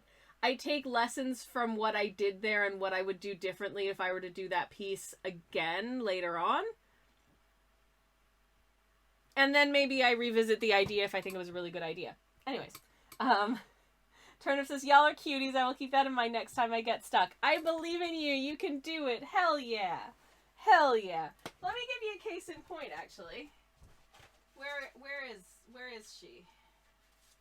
Where is she? Is she here? Oh god, I hope she's here. Otherwise I've embarrassed myself. Yeah, okay, yeah. I was not sure about this piece most of the way through. I was really on the fence about whether or not I wanted to try and create like some smoke coming out of the chimney on the cabin, and I'm really glad that I decided to do it, because I think it's just a cute little detail. But a lot of this piece was like, oh, this is cute, this is gonna be really cute. Oh no, oh god, what am I doing? This is bad, this is bad, this is bad. Actually, no, this is alright, this is good, I like it. That's where I went with this piece. So, sometimes it be like that, and that's okay. Anywho, I think I'm starting to once again see that now that I've kind of stepped away from this piece and come back to it, and I'm looking at it as a whole rather than as like its constituent parts, I'm starting to see the vision again. So, feeling fairly positive about that, I would say now. Yeah, good. Good job, me. It's not the worst thing I've ever made. Yay! Sometimes that's probably about as much as I can / should ask for, and that's okay too. Anyways, I'm just kind of combining this brown with this purple to make somehow gnomish beige. I don't know how it works, but I'm gonna make it work. Anyways. Right.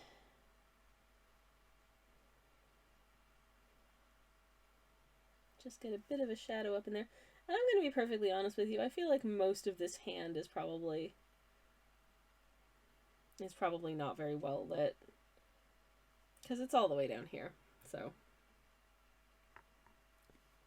I'm going to darken that down as well. And then sort of the little space on the side of the nose. Just here. And then a little shadow just under where his hat meets his head.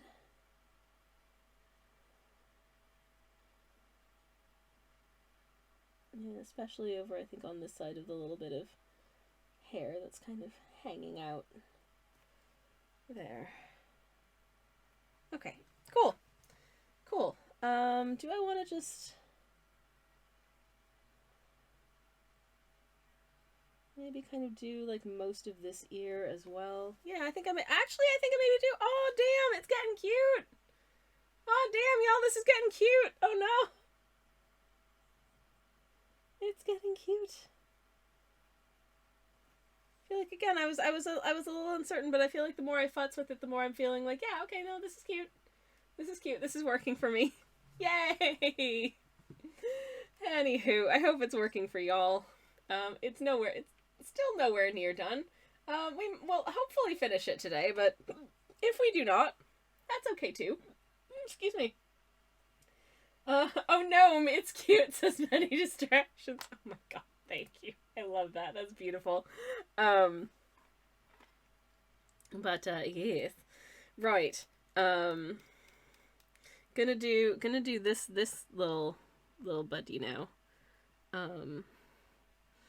And then at the very end, I'll find all of the bits that I forgot to do and do them all then. Yay! Because, like, we know that's going to happen, right? I will absolutely have forgotten something over here and be like, oh, ding dongs. I have to do that now then, I guess. Like, I feel like that's very, very likely to happen. More likely than not, if I'm being honest. Okay.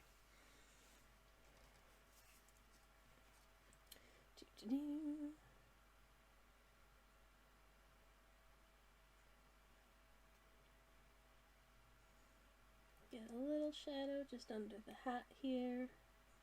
And just on the side of his nose. And here. And there. Okay, I think that's all of them that I needed. Aw, Beans, he's looking real cute. He's looking so stinking cute. Aw, heck. Aw, shoot. Aw, pretzels. Sorry to think my own art is cute on main, but, you know, sometimes I do. Oh, well. That's allowed, right? Genuinely, I don't know. Please let me know. Okay. Okay, this is weird. Now my brain is just cycling through all of the songs from Christmas adverts that I've seen this year. Because now there's one of the supermarkets has an advert going, and the music is just a, oh, who is it? What is it? I think it's Gorillaz? I think it's a Gorillaz song. Don't quote me on that, but I'm like fairly sure, like I'm 99% sure that there's an advert that's on right now that's just like a Gorillaz song. And, it's another one of those where it feels like kind of a weird choice, but you know, hey. I'm not complaining. I do enjoy the song in question, so like, you know, happy about that. Anyways.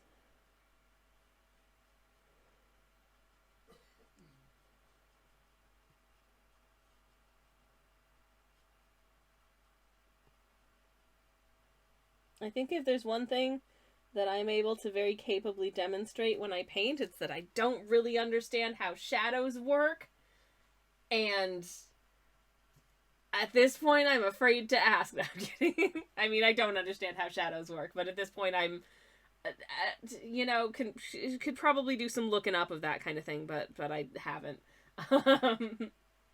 Turner says it's lovely to hear when an artist likes their work. I do try to like my work. I really do. And I encourage, if you are an artist or if you create anything, I encourage you to like what you make. 'Cause you'll feel a lot happier. And I say this as someone who experiences a lot of the darkness of the absence of public opinion of any kind, let alone approval, which can be pretty soul destroying at times when you're just like, damn it, I want to make art, I want people to look at my art, no one cares about my art.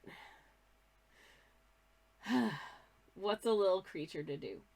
And that can be a really difficult thing to navigate, and to be perfectly honest, I do not have advice for navigating it, but I think a really good place to start is, at the very least, to like your art, to make things that you feel proud of and happy about, because that's going to carry you a long way. If, at the very least, you've made one person... You've made one person be like, yeah, this is good with your artwork, even if that person is you. That's valuable, because you liking things is good. I don't know. No one should listen to my advice about anything. Look at me.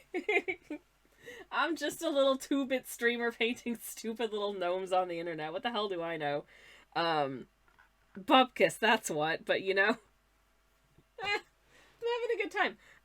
Okay, so I'm gonna clean my brushy, and to be honest, this coat is so dark, I don't really think I can really apply shadows to it. Same goes for the boots. They're kind of, well, it's black. It's the absence of light. However, we do have this beard here, and this beard is gray, and therefore we can get a bit of shadowy shading happening on it, just behind this little lock of hair and underneath the little nosy woes.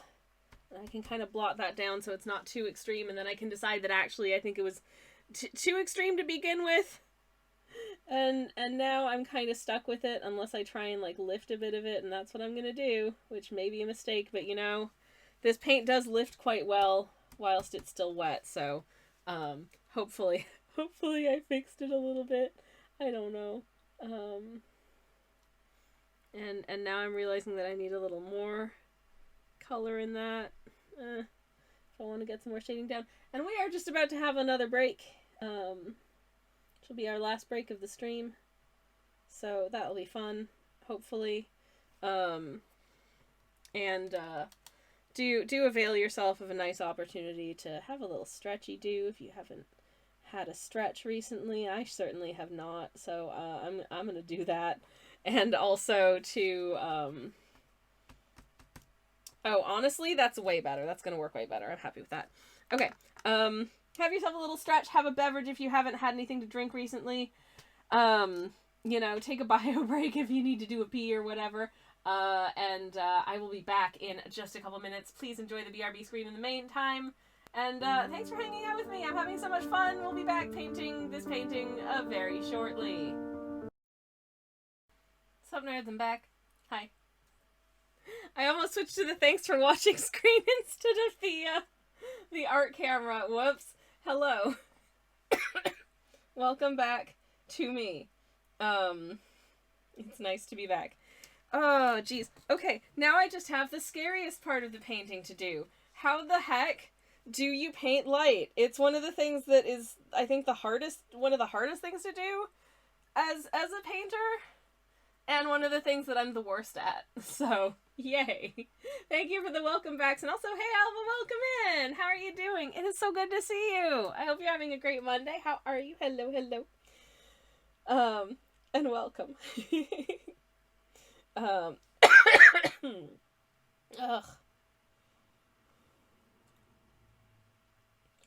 Oh, sorry. My throat has started bothering me, which is not fun. So once again, I've got my herbal tea. Actually, this matcha is empty, so I'm gonna swap it out for my nearer. This poor coaster has been through so much. It lives permanently on the art desk, therefore this poor little raccoon is absolutely covered in like paint and all kinds of stuff. But you know what? They're adorable, and we are very grateful. Anyways, I'm gonna take a sip of my tea.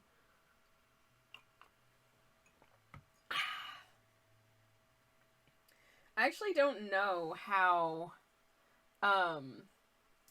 easy it would be to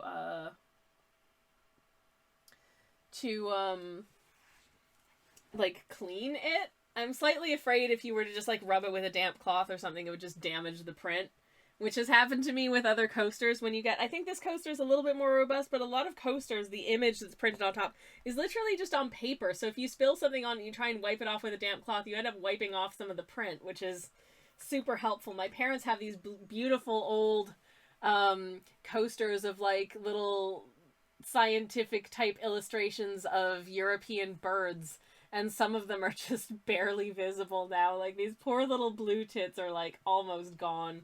Anyways, been here Vale doing a lurk, says Alba. I'm good. I'm so glad to hear you are good, and thank you also for having lurked. I appreciate it. It's part of the charm, says Turnip. Yeah, you know what?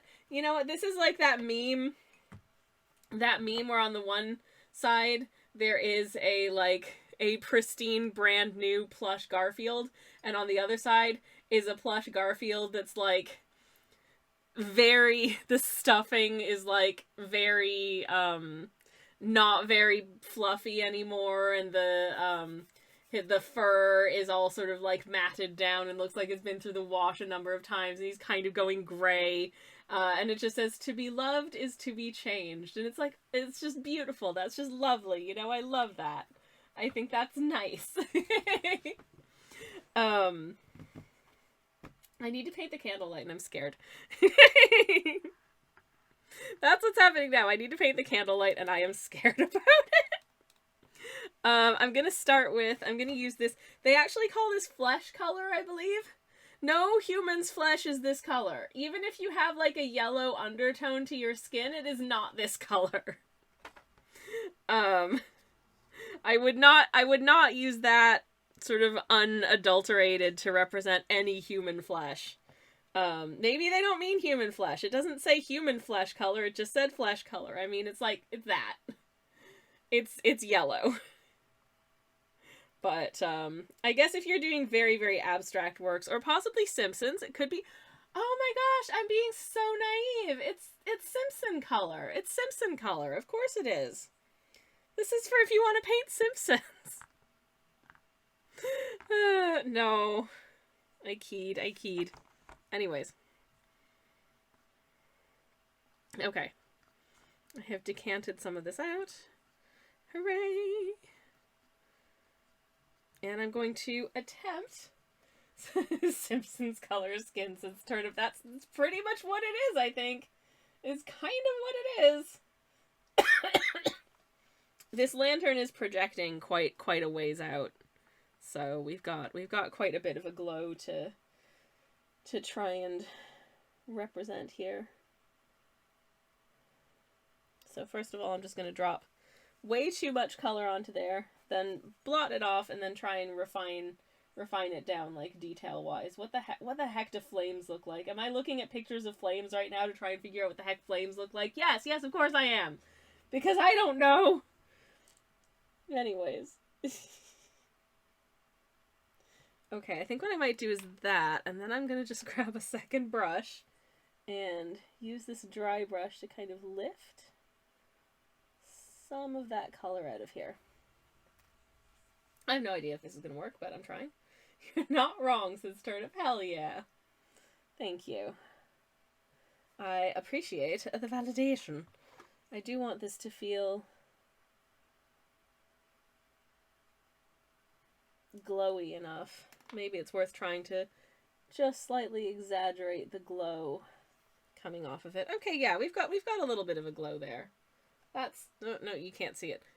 Just come on, focus up. There's a bit of a glow happening there. I think that'll do. Very nice. Good. Okay, and I'll come back to it and sort of add dimensions and refinements and what have you as time goes by. I'm just cleaning down this brush for now. We'll use this brush to do the lines and stuff, but in the meantime, it can just hang out. Anyways, some knowledge is not for mortal men, including how on earth to paint fire, says Turnip. Yep, you're not wrong about that either, Turnip. Oh, biddle boy. Fire is hard and scary. Okay, so basically what I want to do is the light, you know, sort of, it radiates out, it gets,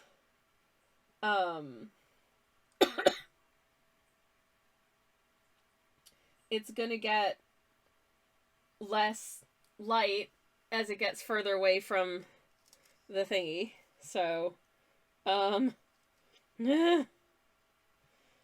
do I just make a start? Do I just make a start? I don't know.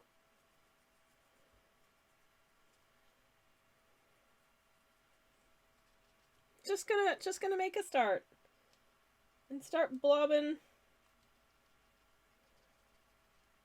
some light about, and then we will try and blend it in, blend it out, etc., etc., etc.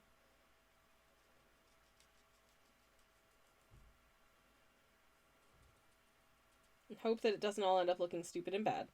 I don't think it'll all end up looking stupid and bad, but I genuinely don't know how it'll end up looking.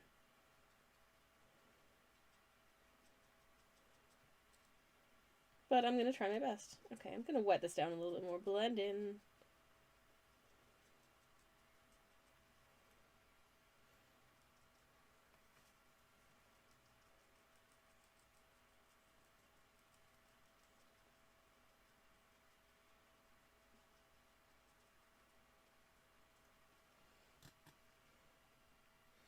Welp. Do I love it? So far, not really. But again, we're not quite done yet. We're not quite done with it yet, so, you know. Ow, fire hot, says Betty Distractions. Also very true. Okay, I'm gonna lightly wet my brush. And then we're gonna blend out.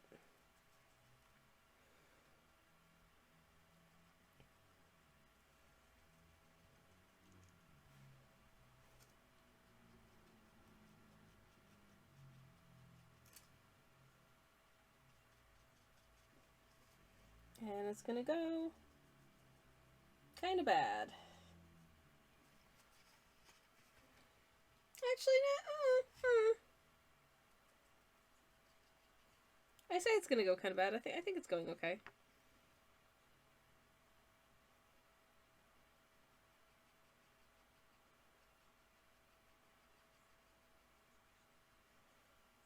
I think it's going okay.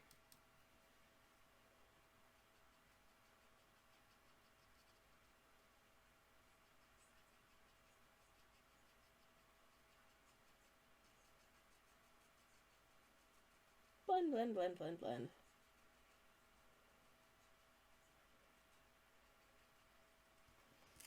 Actually, yeah, that's all right. I think that's a good halo of glow. Yay, we did it. We got a good halo of glow. I was worried that it was gonna end up looking like, I don't know, because it's like a golden glow. I was worried that it was gonna end up, if I wasn't careful, looking like a puddle of pee on the ground. Like if I added too much glow, it would just end up looking like somebody peed on the tree. But I don't think it does.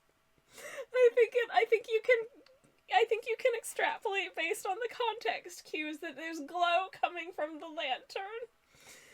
Oh my God.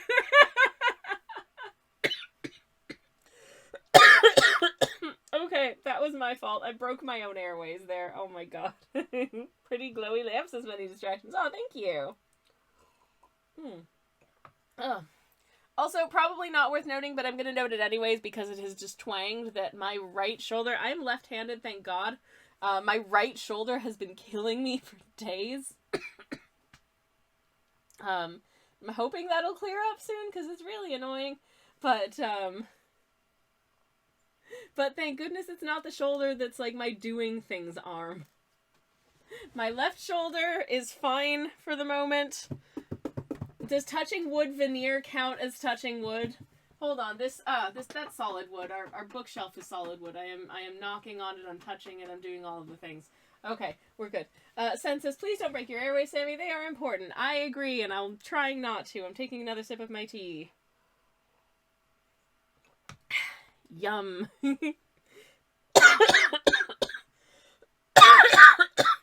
pretzels. Okay. Well, I think that's all the shading and stuff that I needed to do. So, I think that means it's time to switch over to our line brush, which is an exciting development. I think you'll agree. Am I nervous? Hell yeah, I'm nervous. Of course I'm nervous. Are you kidding me? This is another one of those moments that could break the painting if I do a terrifically bad job of it. So, I'd rather not do that, but you never know. Okay.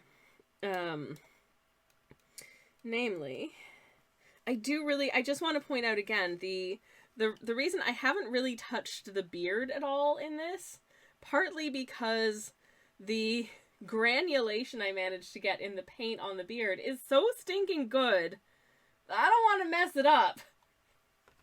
But actually, having said that, I note that I didn't do really a lot of shading on the beard, and there should probably be a little bit more shading on the, like, attention, Twitch user Hello? Sammy Kelsch. shoppers. Hello, Sampage. How's it going? Thank you so much for the raid. Welcome on in. Hello, hello. I hope you had a magnificent stream. What'd you get up to today? Welcome, welcome. How is it going? Welcome on in. Let me get a little shout out for you in the chat. What'd you get up to today? Were you doing some arting? Were you doing some gaming? I hope you had a good time. Thank you so much for the raid. Let me get a shout out in the chat. And welcome on in to you and your lovely raiders. For anyone who is new here coming in on the raid, let me introduce myself. My name is Twitch user Sammy Kelsch. I am a variety streamer. I do cozy game streams on Mondays and Thursdays, and no, that's not true. I do cozy art streams on Mondays and Thursdays. I've been streaming for a while and I'm tired. I do cozy art streams Mondays and Thursdays. I do cozy game streams on Friday mornings as well. And we are currently, hopefully, trying to finish up this painting of a couple of little gnomes on their way back to their cottage after gathering some firewood all day. It's getting dark, so they've lit their lantern, and they are happy to be getting home, and they'll make themselves a nice hot chocolate and do all that good stuff. That's what we're up to today.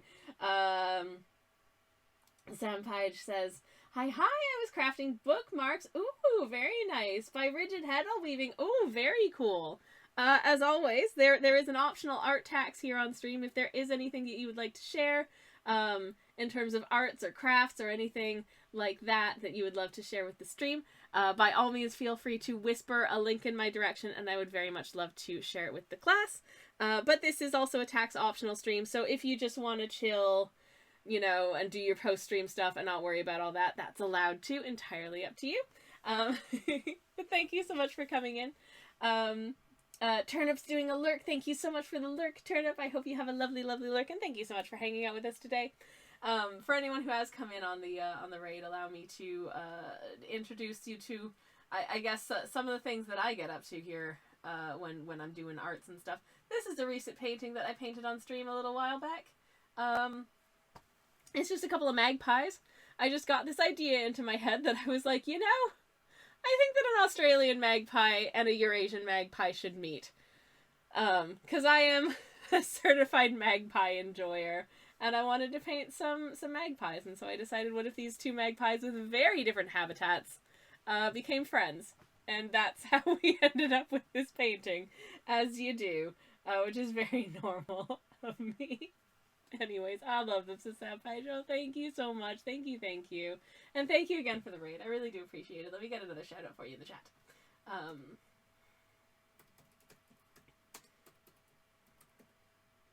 hello, Hybrid! Welcome in. How are you doing? It's lovely to see you. Welcome on, and thank you so much for coming in on the raid. I hope you're having a wonderful Monday. I hope it's all going well, and I hope that your week is starting off delightfully. I'm having a lovely time working on this painting, certainly, for whatever that's worth. And it's lovely to see and hang out with y'all. And I do very much apologize for my stupid little cough. It has been an ongoing concern for some time, and it doesn't want to let up, which is deeply annoying, but here we are. Anyways, it does seem to be getting a little bit better as time goes by, so that's a really good thing. I'm feeling quite positive about that, but it is taking its sweet time, and I do apologize for the cough sounds in the meantime. Anywho. Okay. Right.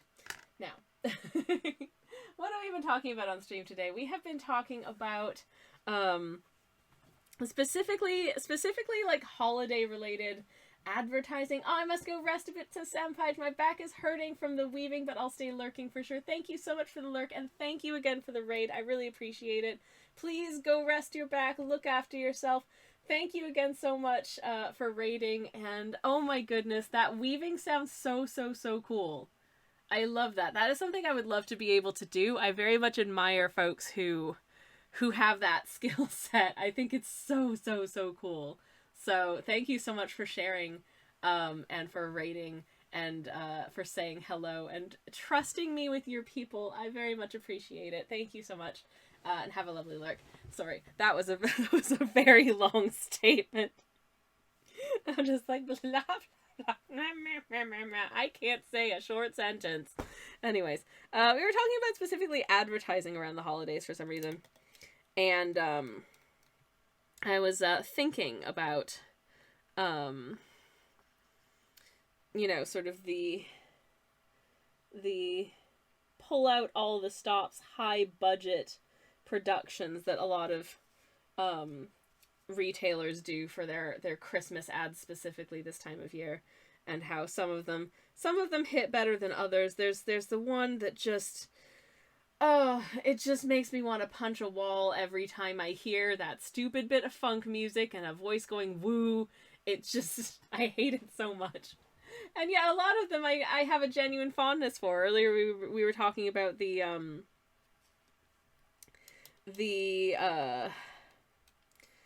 adverts for Canadian Tire back in Canada, which I'm very nostalgic for. They start Ebenezer Scrooge from A Christmas Carol, and their whole deal is to give like Santa and save like Scrooge, and it's very silly, but I love them. Oh, speaking of that, actually, I learned something recently that someone very dear to my heart has never seen A Muppet Christmas Carol, and I want to show it to them, but like in a no pressure way, because sometimes when someone you love really likes something, and then you watch it with them and you're like, yeah, this is just okay, that you might kind of feel bad about that. And I just want to be totally clear that it's okay if they think that it's just okay. They don't have to love The Muppet Christmas Carol as the very best thing they've ever seen. Like, it doesn't really matter to me, but I do enjoy that movie. I think it's lovely. Having actually performed in a different musical adaptation of A Christmas Carol live on stage about almost 25 years ago now, I would assert in no uncertain terms that The Muppet Christmas Carol is better than that one was. Whoops. And I was in that one, so, I should be biased in its favor, and yet, here we are. Through no fault of my having been in it, I should add. I think I did an okay job, all things considered. But, yes. Anyways, hello Ernesto, welcome in, how are you doing? It is very lovely to see you, welcome, welcome. Hope you're having a good Monday. I very nearly forgot what day of the week it was just then, but then I remembered. I really appreciate that I'm able to get really nice fine lines with this brush. I can get thicker lines as well if I want to, but I can also get nice fine lines, which is really useful for, you know, when I want to get nice fine lines. Oh, I think this painting is turning out pretty stinking cute. I think it's going to be okay. I might not be able to finish it all on stream today because I'm going to have to go away and cook dinner fairly shortly, but I will continue working for a little while. I'm doing good, says Ernesto. Oh, I'm so very glad to hear it. Really, I am. That's awesome. Little Birdie, hello, welcome in. How are you doing? Little Birdie says, hi, Sadie, stuffing in briefly while I stuff food in my face in the grocery store parking lot. That sounds like a delightful snack. And I hope you're having a good one. And I hope that your grocery food is good too. And thank you for the brief hello. Thank you. Okay. I think I maybe actually just want to do just a quick second pass on these ears just to make sure that they have enough of an outline. And likewise the little handy-doos. You know, the handy-doos, the hands. I could have just said hands, but I didn't. I will never regret the decision I made many, many years ago to just... Why draw full-on hands when I can just draw them as mittens? They'll look cuter and I'll have a better time. Little Birdie continues to say, pro tip, if you are prone to running out of energy mid-shopping trip, maybe eat a snack first if you haven't had lunch. Oh my god, so true. Did I follow this tip? No, of course not. Yeah, no, mood. Honestly, mood. We do a big grocery shop on Saturdays normally, but it's usually around midday and then we come home and have lunch. Sometimes this is fine, but then other times I will be like halfway through the shopping trip and I'm like, oh, beans, I'm famished. I am so famished right now. I'm just gonna need to pick up like a bread roll or something and have it on the bus ride home. And I did that on the weekend, actually. Fun time, says Joe. Hell yeah. I hope you enjoy your food. Have a delicious meal. Yay. I'll be following suit very shortly. I've got miso soup waiting for me, and I think, oh, I've got a delicious banana. I'm gonna have a banana. I'm gonna have some miso soup, and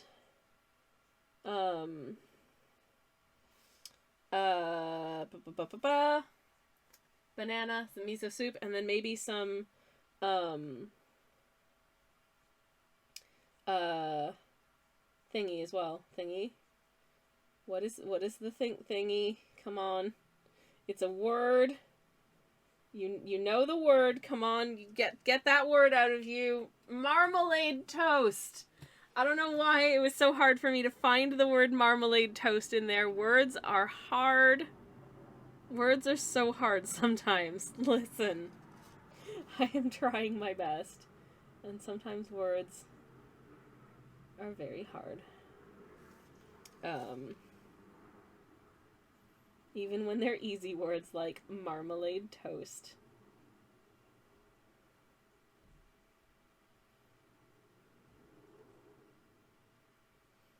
There we go. Okay, we may not get all of this done today, but I think we can get most of it done today, and what we don't get done today I'll probably just get done quietly off stream. And you'll see it when I'm post on the socials medias, which hopefully won't be too long because it is very seasonally appropriate at the moment, so I don't want to delay it too long. Anyways. It's a nice time of year for soup, says Little Birdie. Oh, truly it is. This is the time of year when I want soup most of all. I haven't actually had as much soup as I really ought to this time of year. I should be making more different soups But I'm really enjoying the miso soup at the moment, so, you know, there's that. Words can definitely be sneaky, says Little Birdie. They like to hide from me, too. They're such tricksy little so-and-sos. They do. They hide. They hide from us. It isn't fair. Excuse me. They give me hiccups, apparently. Sorry about that. Oh, pretzels. Here we go again.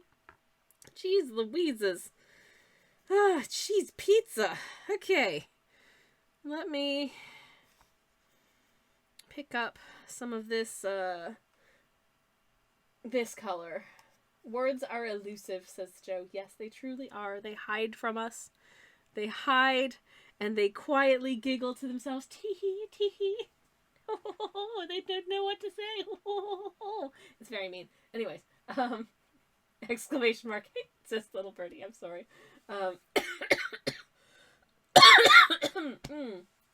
Words roll high on stealth checks, says Many Distractions. Yes, exactly, you get it. Forgot many of them in interview today, not good, says Joe. Oh, beans! Well, hopefully I'm sure you remembered enough of them to form many impressive sentences and make the people to whomst you are speaking, be like, damn, this is a good person / place to work, depending on whether you were being interviewed or interviewing. Oh, not an interview, says Liberty. I hope it went well overall. Me too. I believe in you. Hell yeah. Hell yeah. But also, yeah, mood. I find words fail me in, like, doctor's appointments as well. I had a doctor's appointment recently, and it was like, okay, so what sort of symptoms have you been having? And I'm like, oh, you know, when you, so I have this thing with my, you know, the organ that makes you do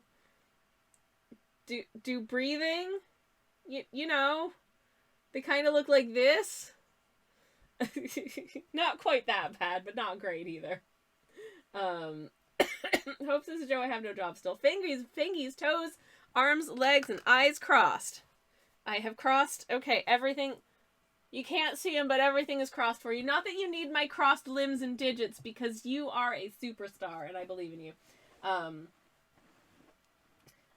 Many Distractions says, I know a word that geese very much like, and it's honk! Thank you.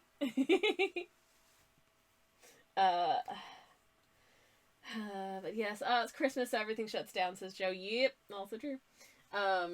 Little Birdie says, it's any consolation, I was very sure I bombed the interview for my current job and they still hired me and it's a great place to work. Hell yeah! Congratulations!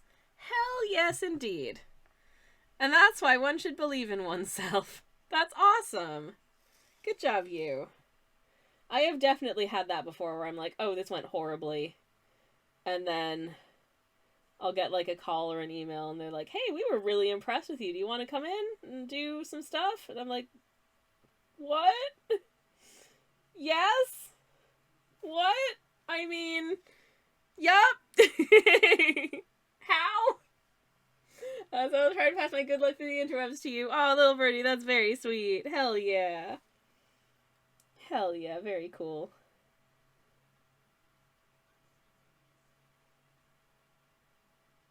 But yes, indeedy.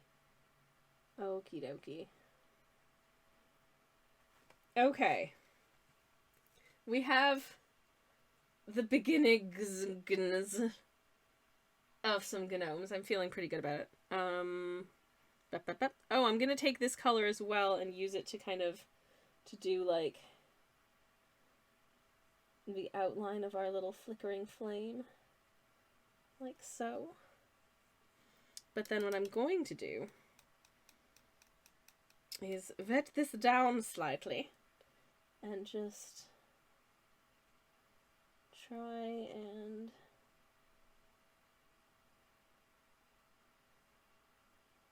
get a little dimension into this. Maybe if I actually bring in just a tiny smidgeroo of this orangey red, I think that would work very well here.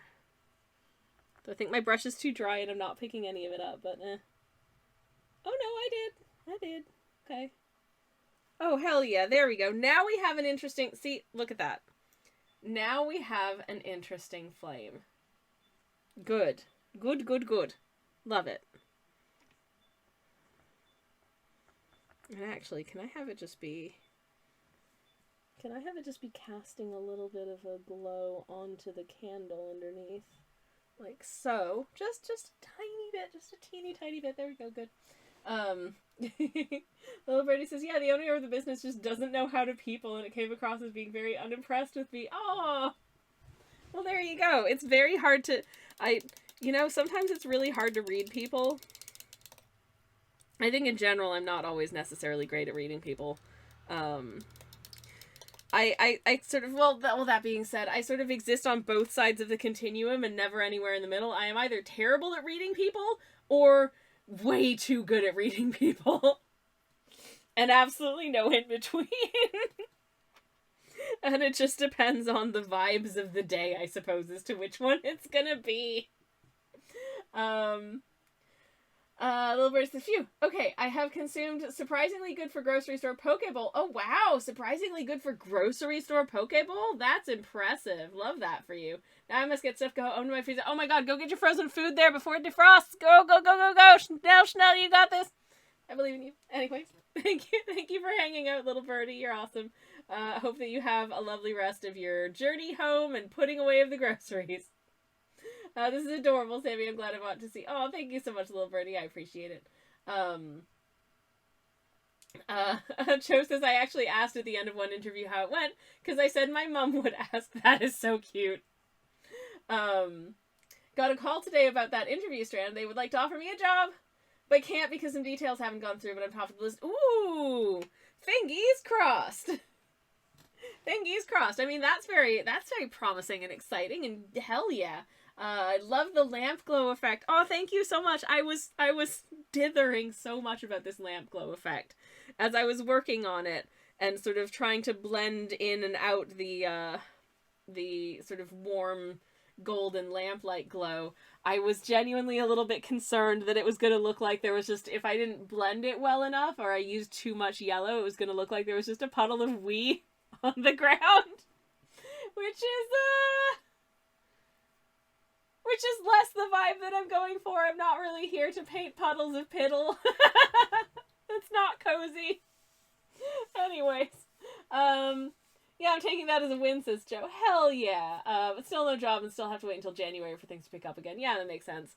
Well, I hope that you're able to have a pleasant and good and pleasant holiday in the meantime, regardless. Very much I do. Well, now I can't unsee the week. Why did I say anything? Sometimes my filter does not work, and I think most of the time I'm pretty good at being filtered, but then sometimes I just overshare, and I did that now, and I feel terrible about it. I'm so sorry. Oh no.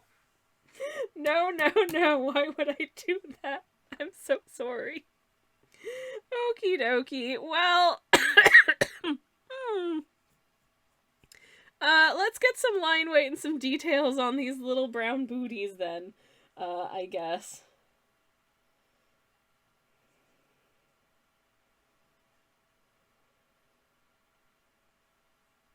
Come on. There we go.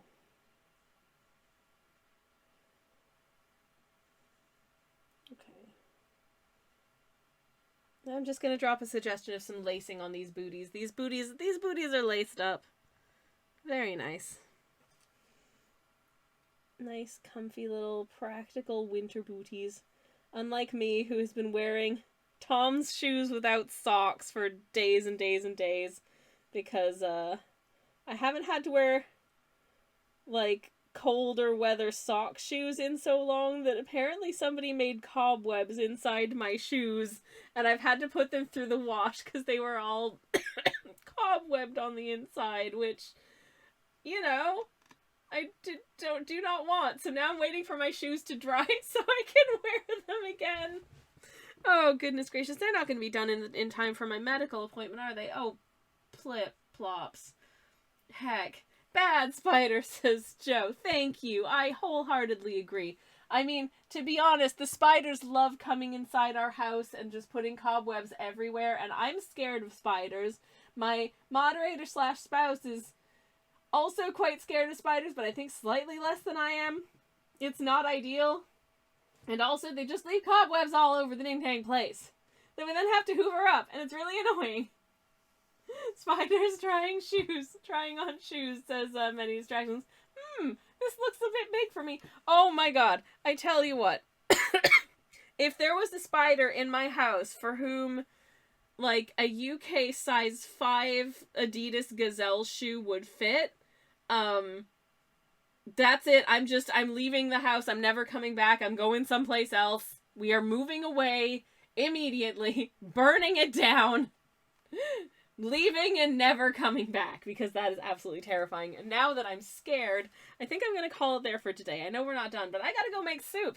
I've gone on a little bit longer than I planned, but that's okay. I've been having a really nice time, and now I'm scared of giant spiders wearing my shoes. So, I guess the one thing that I have to comfort myself is the knowledge that I don't have 8 shoes for them to wear.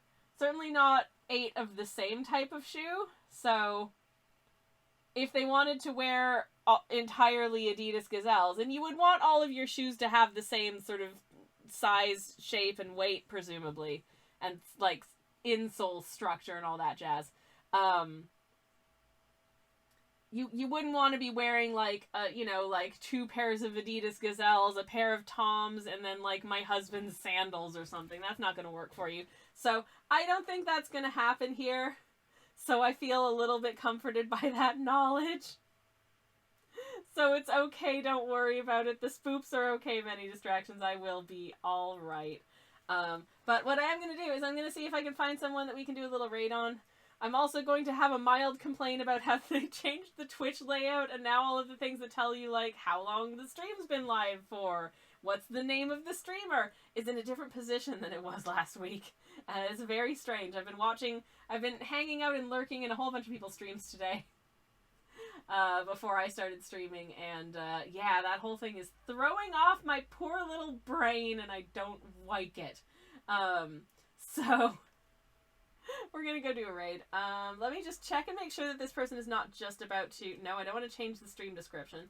Let me just check and make sure that the person that I'm looking at raiding is not just about to finish, because that would be really silly.